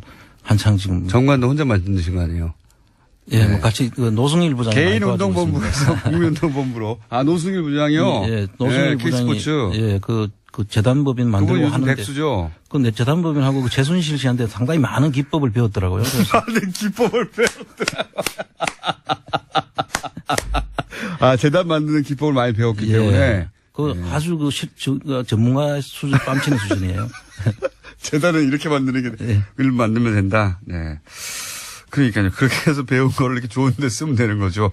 그래서 국민운동본부가 발족이 되고, 아직 근데 뭐 홈페이지도 안 만들어지고 그런 상태죠? 네, 지금도 계속 만들어 가고 있고요. 그때 되면 이제 저희들이 그 홈페이지도 다 만들어지면 이제 발표를 하고, 그 누구든 참여할 수 있도록 그렇게 기회를 드릴 생각입니다. 이게 이제 혼자 시작해서 여기까지 온 거고요. 홈페이지 만들어지고 본격적으로 발족되면 많은 분들이 관심을 가지고 참여할 겁니다, 아마. 네. 그렇겠죠. 예. 더 이상 이제 본인 주머니에서 비행기표 안 사도 되는 그 지점까지 갔으면 좋겠고, 그래서 이제 본인 재산인지 모르는 분들에게 다 찾아줬으면 좋겠네요.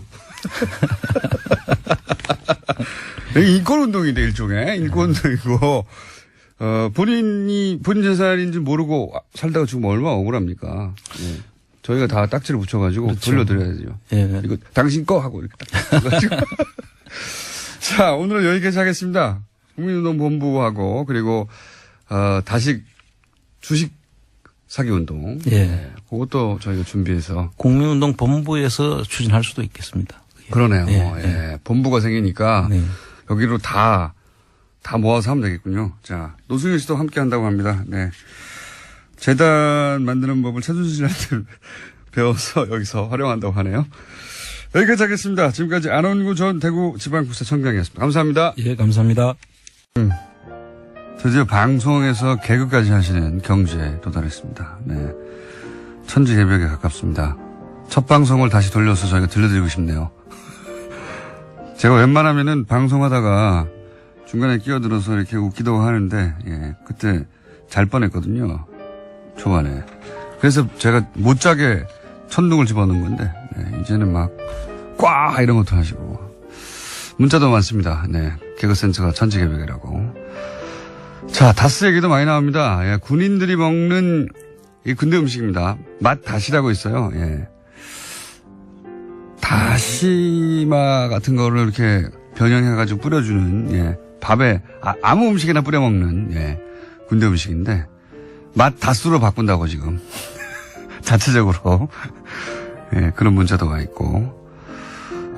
독일어로 이것은 무엇입니까? 하는 말이, 다스 이스트 바스. 이거 노래 좀 만들어주세요. 다스는 누구 겁니까, 이거? 예, 능력자분들. 이렇게 각종 외국어로 해주셔도 되고. 그리고 최일구 씨는 이제 술 드신 게 아니냐는, 예. 그분이 평상시 톤이 이렇습니다. 예. 최일구 씨에 대한 문자도 많이 왔습니다. 그리고 제보도가 있네요. 예. 이명박 전 대통령이 파나마에 왔을 때 누군가 수첩을 흘렸어요. 예.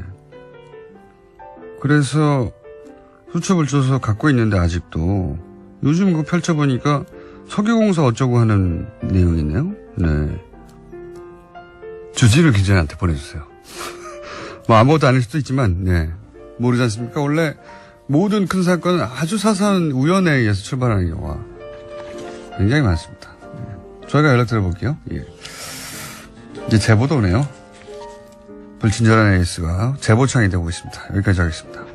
중심과 전통 파괴자, 예, 황교익 마칼님 씨 나오셨습니다. 안녕하십니까. 네, 안녕하세요. 지난주에 막걸리 얘기하셨고, 네. 예, 거기 단 거 넣지 말라고, 예. 오늘은 뭡니까? 막걸리 쓰는 게 이제 소주. 막걸리의 대항마 소주. 소주. 네. 소주는 계속 잘 살고 있죠. 그렇죠. 소주는 뭐 어마어마하게 마셔요. 그런데 그 소주들이 만들어지는 그 과정들을 잘 모르고 이제 마시는 경우가 많죠. 이거 두 종류의 소주가 있어요. 완전히 다른 두 종류가 있습니까? 네. 하나는 우리가 가장 흔히 마시는 게 희석식 소주이고요. 네. 그다음에 증류식 소주. 저는 소주는 증류인 줄 알았더니 그게 아니에요? 희석식 소주가 있어요. 사실 이 희석식 소주는 사실 소주라고 이름을 붙이기가 좀 애매한 건데 그냥 이렇게 붙이는 거죠.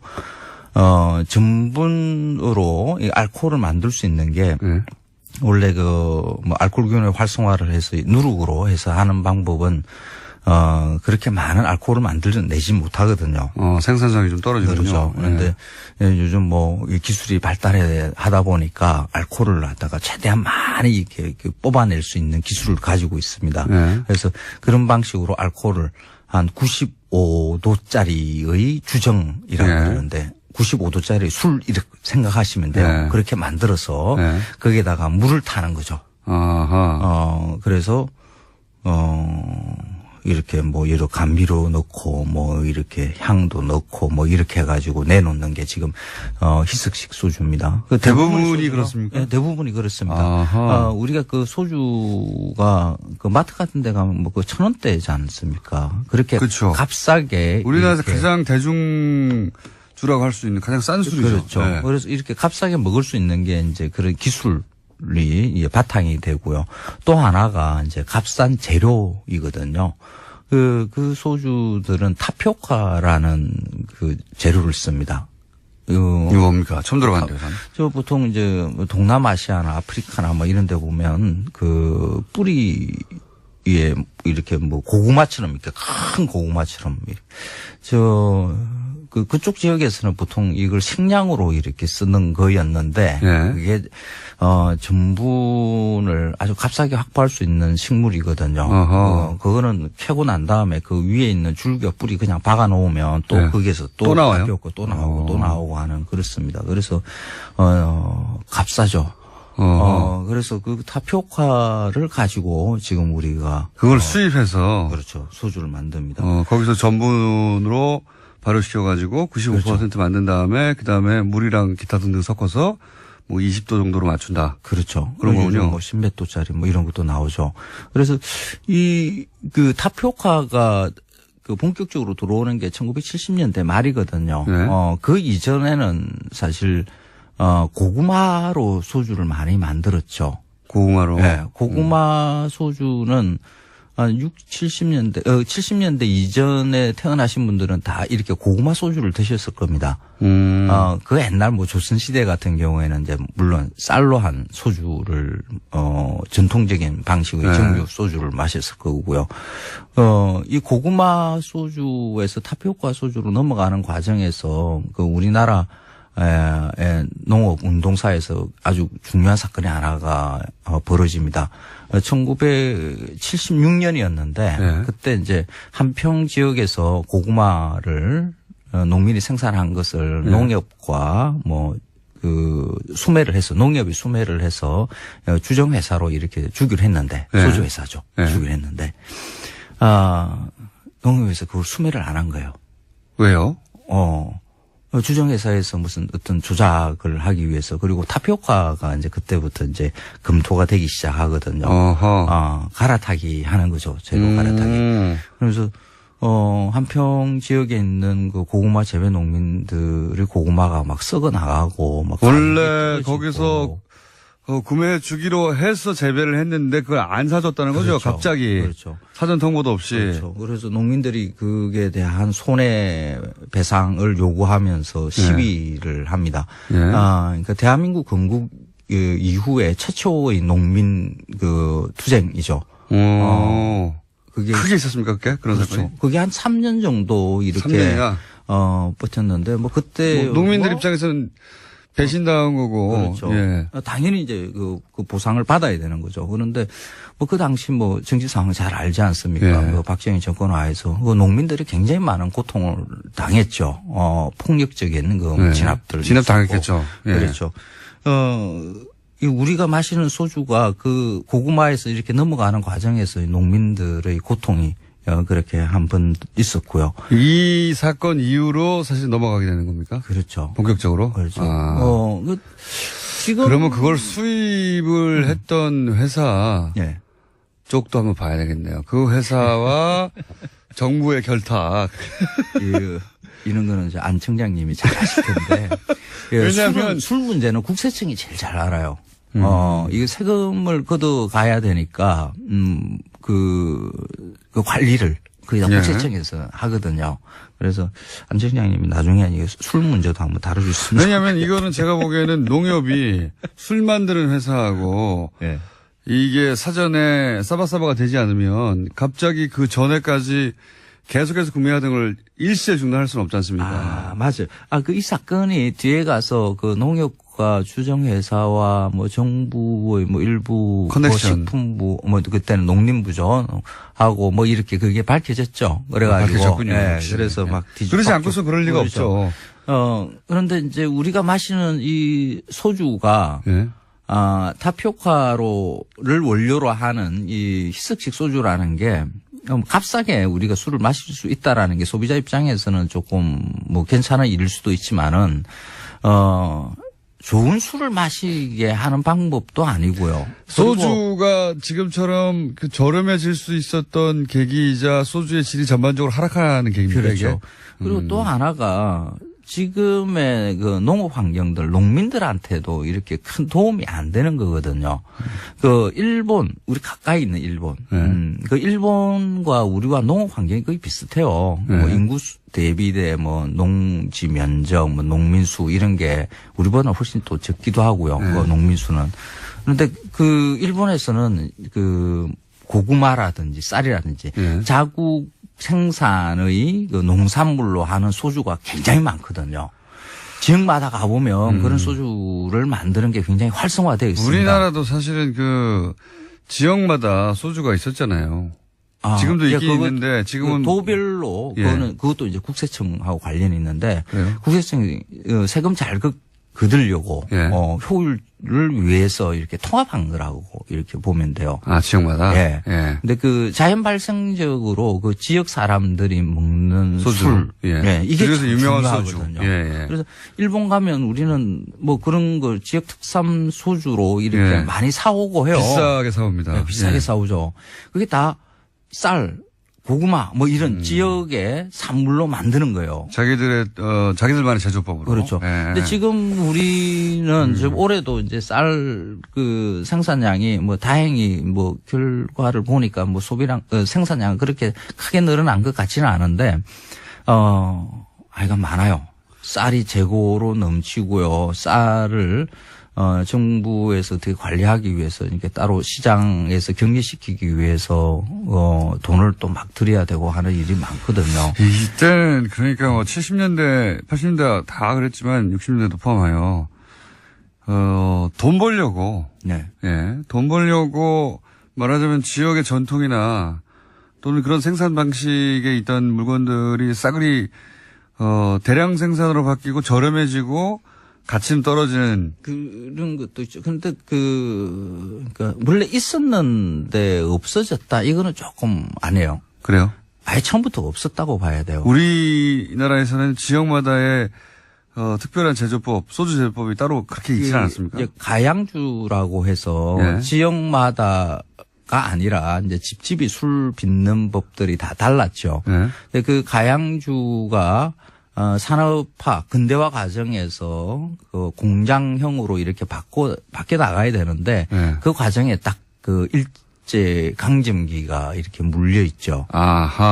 일제가 들어와서 그 술의 그 제조 유통에 관련되는 것을 통제를 하기 시작하면서 우리가 의도하던 대로의 이렇게 지형이 구도가 이렇게 만들어지지 못한 거죠. 그래서 그 예전에 있었는데 그것을 복원한다 뭐 이런 생각을 하게 되면 사실 밑에 있는 자료들을 뒤져보면 가양주밖에 안 나오거든요. 그래서 그런 생각보다는 아예 지금 없는 데에서 새롭게 만든다라고 생각하는 게 나을 수도 있습니다. 우리 힘으로 이제 근대화 못 되다 보니까 근대화 과정에서 보통 다른 나라에서 이게 산업화 질이 좋은 전통주가 어떤 상품화되고 그런 과정을 자연스럽게 거치는데 우리는 그런 과정을 거치지 못했다. 그래서 그 일제강점기의 것들을 술들은 보면 다 일본 자본이 들어와서 일본인들에 의해서 술이 만들어지죠. 그래서 그 기술을 사실 그때 당시 조선인이죠. 그때 당시 조선인들은 거기서 기술자로 일을 하지 못하고요. 뭐 심부름이나 하고 그러니까 좀 하찮은 일들 이런 것을 일본인들이 맡겼어요. 근데 이런 얘기 할 때마다 느끼는 건데 뭐 이제 가까운 나라끼리 다른 나라 뭐 유럽이나 다른 데 역사를 보더라도 이 나라가 이 나라를 지배하거나 전쟁하거나 하는 게 많잖아요. 가까이 있으면 원래 투닥투닥 하는데 근데 하필 우리가 일본에 강점을 당해도 하필 그 시점에 당했나 몰라요. 근대화되는 시점에. 아주 잴 수 없어요. 맞아요. 굉장히 중요한 시기인데 그 시점에 당했나 몰라요. 하필이면. 뭐 역사라는 건 뭐 되돌릴 수 없는 거니까 지금 우리의 현실을 이렇게 들여다보는 그 일로 이제 역사는 봐야 되겠죠. 지금 상황에서 다시 우리의 소주, 제대로 맛있는 소주를 지역별로 만들어내는 작업들을 지금이라도 해야 되지 않는가. 말씀 듣고 보니 그러네요. 하지 못했던 걸 해야 한다? 그렇죠. 쌀이 너무 많아요. 지금 곡물 작업도를 보면 지금 우리나라는 20%대밖에 안 되거든요. 뭐 20%, 23% 뭐 이 정도라고 이야기를 하는데 쌀 작업률은 의무 수입량 빼놓고 난 다음에는 100%예요. 그러니까 뭔가 균형이 안 맞죠. 쌀만이 오직 지금 상황에서는 농민 입장에서는 돈이 되니까 쌀을 포기하지를 못하는 거거든요. 그러면 쌀을 지금 뭐 농민이 돈이 되니까 뭐 어쩔 수 없이 그것만 계속 짓겠다라는 그런 상황이 만들어져 있으면 이 쌀 소비를 늘리는 방법을 강구를 해야 되거든요. 이거 지금까지는 주제가 완전히 다른. 지금까지는 전통인 아는 것도 다 아니라고 다 뭉개버리시더니 이번에는 전통이 될 수 있었는데 일본 강점기 때 못됐으니까 지금이라도 만들어야 되는 거죠. 그래서 쌀은 전통 생산자인데요. 좋은 소주의 재료예요. 쌀로 소주를 제대로 만들어서 고급화해보자. 그렇죠. 예. 그러면 쌀 걱정하는 것들 조금씩 들 수 있고요. 맛있는 술도 좀 마실 수 있고요. 지역 경제가 이렇게 살 수 있는, 좀 활성화될 이렇게 수 있는 생산적인 그런 이야기를 방법들이 하시는 건 있습니다. 처음 들어봤네요. 아니, 원래 제가 항상 생산적인 이야기를 하죠. 당신이 잘못 알고 있어 하고 홍군형을 내주시다가. 예. 그러니까 전통은 예. 조선에서 이렇게 있던 것이다 하고 이렇게 이야기하는 것으로 끝내야 될 게 아니라 지금 우리의 전통은 뭔가, 대한민국의 전통 술은 뭔가, 조선의 것은 사실 의미가 없습니다. 일제강점기의 것도 의미가 없고요. 지금 당장의 전통을 한번 만들어보자. 그래서 황교안 씨였습니다. 많이 있는데 일단 프랑스에 있는 사람들한테 사실 이런 운동하는 사람들 서로 다 알거든요. 예. 물어봤더니 모른다고 그래요. 예. 네덜란드 쪽에도 그런 그룹인데 모른다고 하고 제가 이분들하고 면담해 본 적이 있거든요. 영국도 물어봤으니 답이 오겠죠. 모를 겁니다 아마. 그쪽에서 일하는 사람들이 아니에요. 그러니까 돈 받고 일하는 사람들입니다. 그냥 돈 많이 줬을 것 같은데. 자, 이 뉴스는 저도 계속 추적해서 좀 더 자세히 앞으로 알려드리겠습니다. 어쩌다 보니 제가 이 영역에서 일하는 사람들과 만나서 면담하고 일해본 적이 있습니다. 자, 다음 뉴스는요. 네, 어제 최순실 씨도요, 재판에 나와서 불만을 이야기했습니다. 자신이 인권 침해 당하고 있다는 취지의 주장을 같이 한 건데요. 또 자신이 지금은 약으로 버티지만 정신고문이나 고문이 있었다면 원비와 같은 사망 상태에 이를 정도로 견디기가 힘들다라고 주장했습니다. 또 검찰을 향해서는요, 딸 정유라 씨를 새벽에 남자 조사관이 데려간 건 성희롱에 해당한다라는 주장도 했습니다.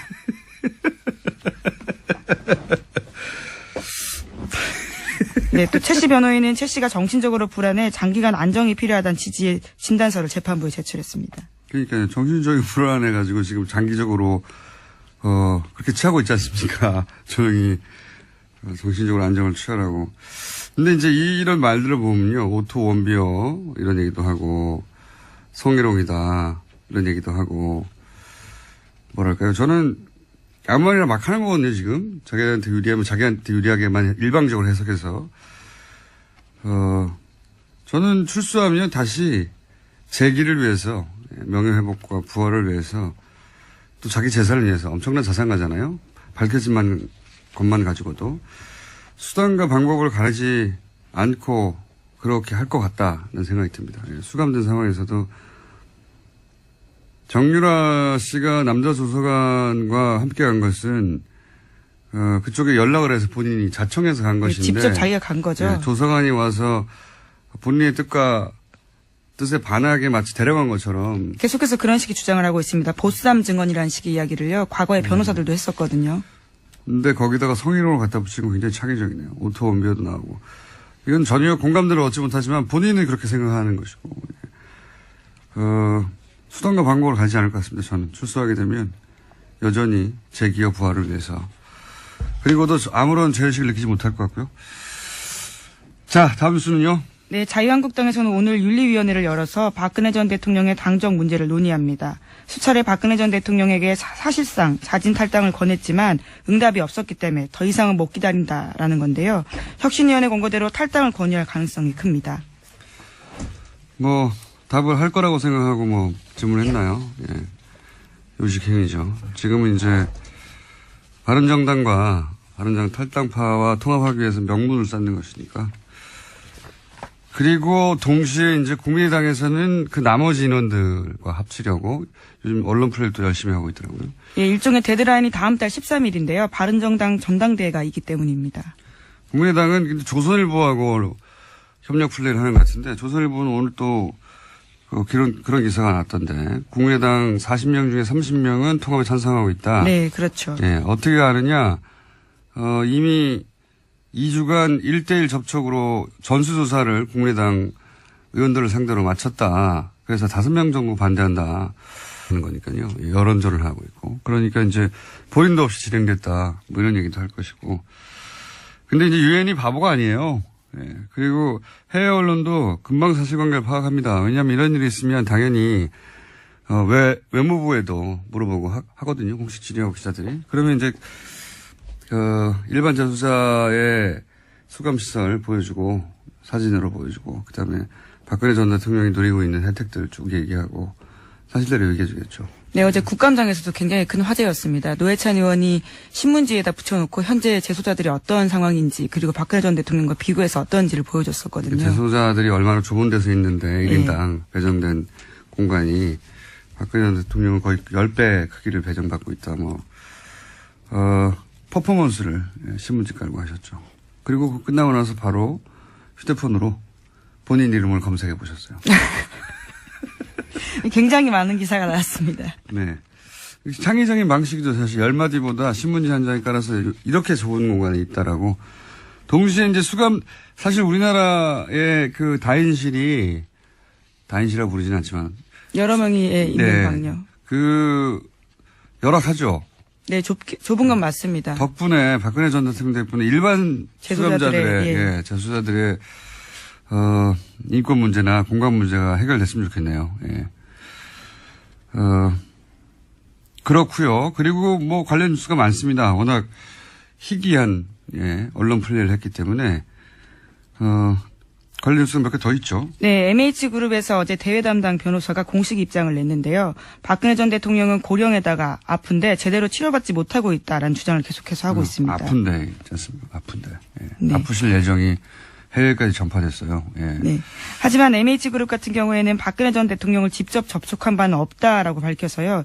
직접적으로 확인하지 않은 정보에 대해서 언론 플레이한다라는 비판도 나오고 있습니다. 상관없습니다. 이쪽은 돈 받고 하는 거기 때문에 원래 이제 국제적으로 이렇게 인권 침해를 당하고 있다고 재소자에 대해서 문제 제기할 때는 보통은 이제 전쟁 전후나 국내 정치적 환경이 굉장히 혼란스러워서 부당하게 잡혔는데 재판도 없이 잡혔거나 아니면은 잡히긴 잡혔는데 어디인지도 모르거나. 네, 그렇죠. 영장이 없이 체포되거나 그런 경우들입니다. 고문 받거나 아니면은 부당하게 사형 선고를 받거나 이런 경우거든요.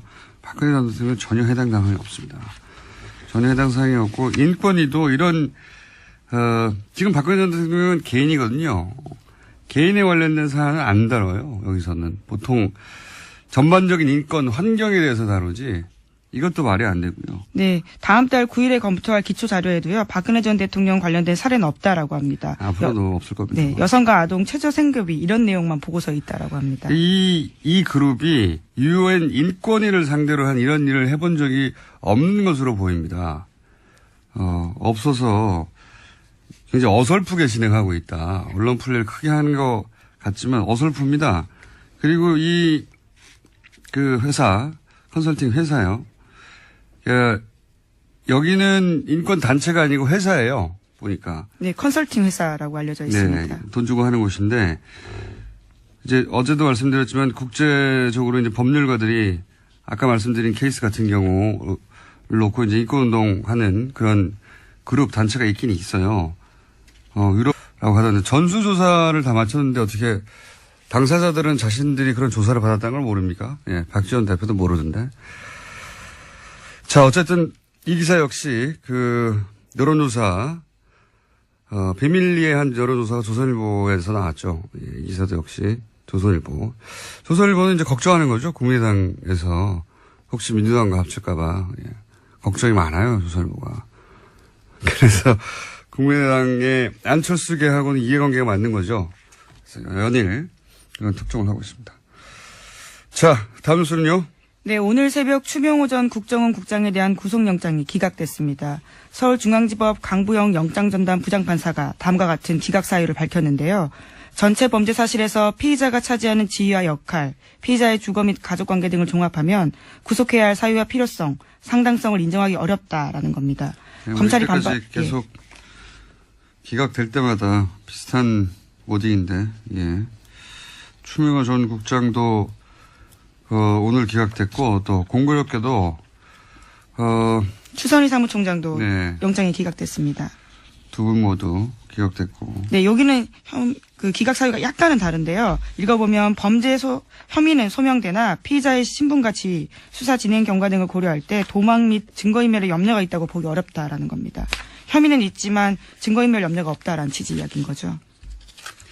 이재용 부회장은 집이 어딘지 모릅니까? 자, 이 건은,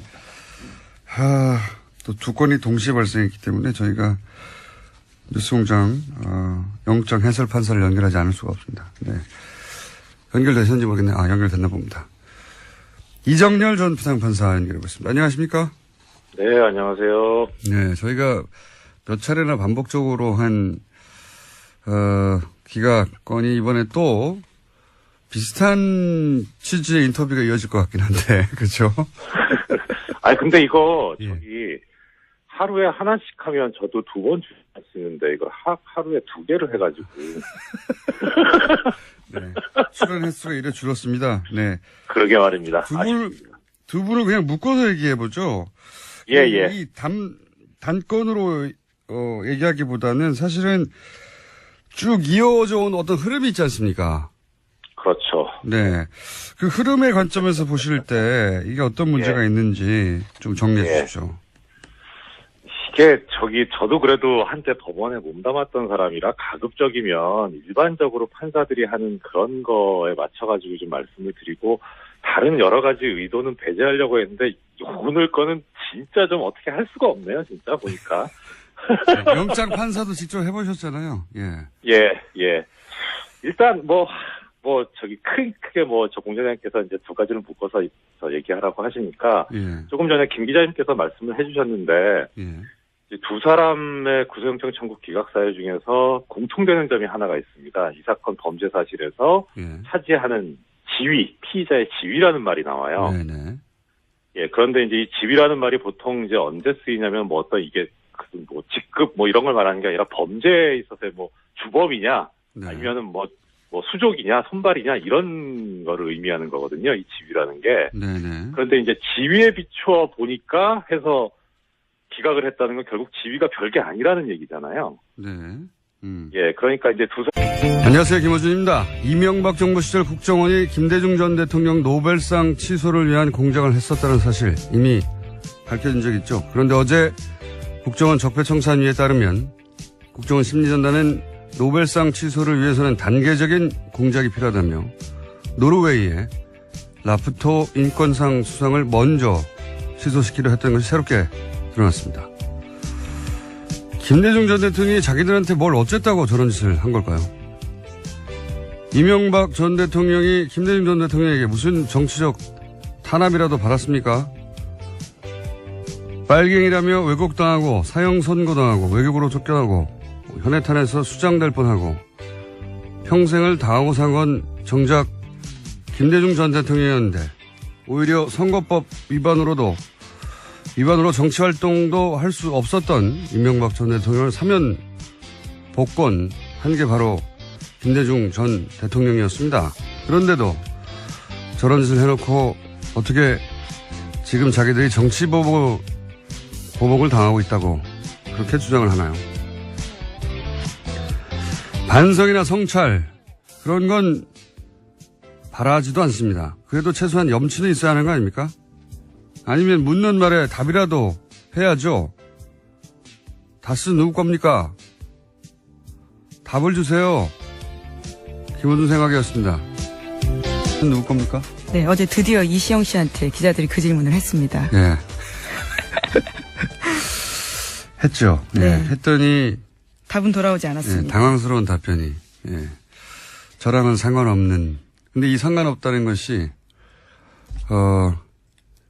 마약 관련 때문에 조사를 받으러 간 거였기 때문에 그게 지금 상관이 없다고 하는 건지 아니면 정말로 다스가 보내니까 상관이 없다고 하는 건지 답이 좀 애매모호한.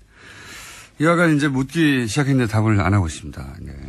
어제 박지원 전 대표는 나와서 답을 하고 가셨어요. 네, 아주 정확하게 말씀하고 가셨죠. 네, 본인 생각에는 그렇다는 거죠. MB가 아닙니까? 이렇게 답을 하고 대장을 하셨습니다. 자, 첫 뉴스는 뭡니까? 네, 예상대로 박근혜 전 대통령이 어제 자신의 재판에 나오지 않았습니다. 그래서 법원이 국선 변호인을 선임하겠다라고 밝혔는데요. 현행 형사소송법상 박근혜 전 대통령 사건은 변호인 없이 진행할 수 없기 때문입니다. 재판부는 수사 공판 기록을 복사하고 사건을 파악하는데 적지 않은 시간이 들 것이라면서 다음 재판 일정을 잡지 않았습니다. 하지만 박근혜 전 대통령이 국선 변호인이 선임되더라도 면담을 거절하는 등 변론에 협조하지 않을 가능성이 큽니다. 아주 크다고봅니다. 제가 아프실 예정이라고 오래전부터 얘기해왔지 않습니까? 지금도 이제 아프다고 지금 국제적인 여론조를 하려고 하는데, 예. 그렇게 하려면은 변호인의 조력도 받지 못하고 있다. 이렇게 말해야 되거든요. 예. 그러다 보니까. 못하는 게 아니고 안 하는 거죠, 지금. 그렇죠. 안 하는 건데 이제 해외에서는 못한다고 그렇게 주장을 하겠죠. 그러기 때문에 국선 변호인이 선임돼도 면담을 안 하고, 예. 그럴 가능성이 높고, 재판도 보이콧할 가능성이 높고, 예. 왜냐하면 부당한 재판을 받고 있다고 주장해야 되기 때문에. 하지만 이거 실패합니다. 제가 네, 보기에는. 본인이 보이콧하더라도요, 재판은 진행될 수 있습니다. 걸석으로 진행이 되기 때문에요. 오히려 훨씬 더 불리할 가능성이 큽니다. 법리적으로는 불리한데, 이제 정치적 투쟁을 하는. 사람이 이제 손발이다. 지위가 높아서가 아니라 지위가 낮아서 풀어줬다. 그렇게 그렇죠. 해석된다. 그렇죠. 예, 그렇게 해석이 돼요. 일단은 기각 사유를 보면요. 근데 이제 추선희 총장은 일단 배제하고, 추미호국장을 놓고 보면 이 양반이 지금 국정원 국장이었잖아요. 네. 국장 정도 된 사람이 이제 별게 아니면, 그러면 그 윗선이 이제 당연히 별거겠죠, 그러면. 예. 원장, 대통령, 이렇죠. 그렇죠, 예. 네, 지휘라인. 근데 원장은 이제 당시 이제 원세훈 원장이었고, 네. 그 다음에 이명박 전 대통령 아니면 박근혜 전 대통령. 예. 근데 이제 원세훈 원장은 지금 수감돼 있잖아요. 네. 그리고 박근혜 전 대통령도 수감돼 있고. 네. 그러니까 이 두 사람 그렇다 치고, 이명박 전 대통령 같은 경우에 그러면, 이제 윗선이 있기 때문에 그래서 지위가 얼마 안 되니까 기억했다면은, 이 세 사람도 다 지금 이 범죄 혐의에 연루돼 있다라는 거로 법원이 본 거 아니냐. 이렇게 해석 가능하긴 해요. 논리적으로만 보자면, 예. 그렇죠. 근데 그렇게 봤을 것 같지는 않지만, 일단 하여튼 그런데, 순수하게 법적인 관점에서만 보면, 그러면 두 사람은 수감돼 있으니까 어떻든 이 추명호 추선희하고는 차단돼 있으니까 두 사람이 말을 맞추긴 어려울 거예요. 네. 그런데 이명박 같은 경우에 지금 수감이 안 돼 있잖아요. 그러면 그 논리들 한번. 예, 이거 법논리입니다. 수감돼야 되냐 안 되냐 이걸 얘기하자는 게 아니라. 지위가 중요하지 않다니까. 예. 그러니까 언제든지 두 사람 접촉 가능한 상태에 있기 때문에 당연히 증거인멸의 우려가 있어요. 이런 경우에 이제 어떻게 법원에서 판단을 해왔냐면 영장 전담할 때 조사받지 않은 공범이 있다. 그러니까 증거인멸의 우려가 있다. 이렇게 봐왔거든요. 그러니까 조사받지 않은 공범이 있어요. 이명박 전 대통령이 아직 조사를 받은 바가 없잖아요. 네. 그러니까 증거인멸의 우려가 당연히 있는데 지위 때문에 증거인멸의 우려가 없다라고 연결을 시키면 그건 명백히 부당한 거죠. 법논리로 따지니까 그렇군요. 예, 그렇죠. 그다음 또 하나 이제 도주 우려가 없다는 건데, 네. 도주 우려가 없다는 것도 기존에 우리 수공장에서 여러 번 말씀드렸습니다만 도주 우려가 있다고 보는 경우가 언제냐면 대표적인 경우가 시형 선고가 예상되는 경우거든요. 이게 수감될 가능성이 있으니까 당연히 도망가지 않겠습니까? 이렇게 보는 거거든요. 객관적으로. 조금 전에 공장장님 이재용 피고인 얘기도 하셨는데, 개인적으로 어떻다, 저떻다는 사실 크게 따지진 않아요. 왜냐면, 그렇게 되면 유전무죄, 무전유죄가 돼버리니까, 객관적으로 좀 보자는 거죠.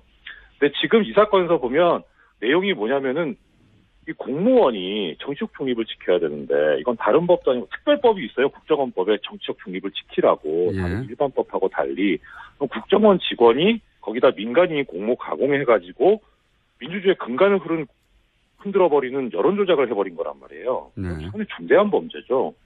그러니까 근데 이게 별게 아니라고 본 거예요. 이 정도 가지고 실형 선고 안 된다는 거죠.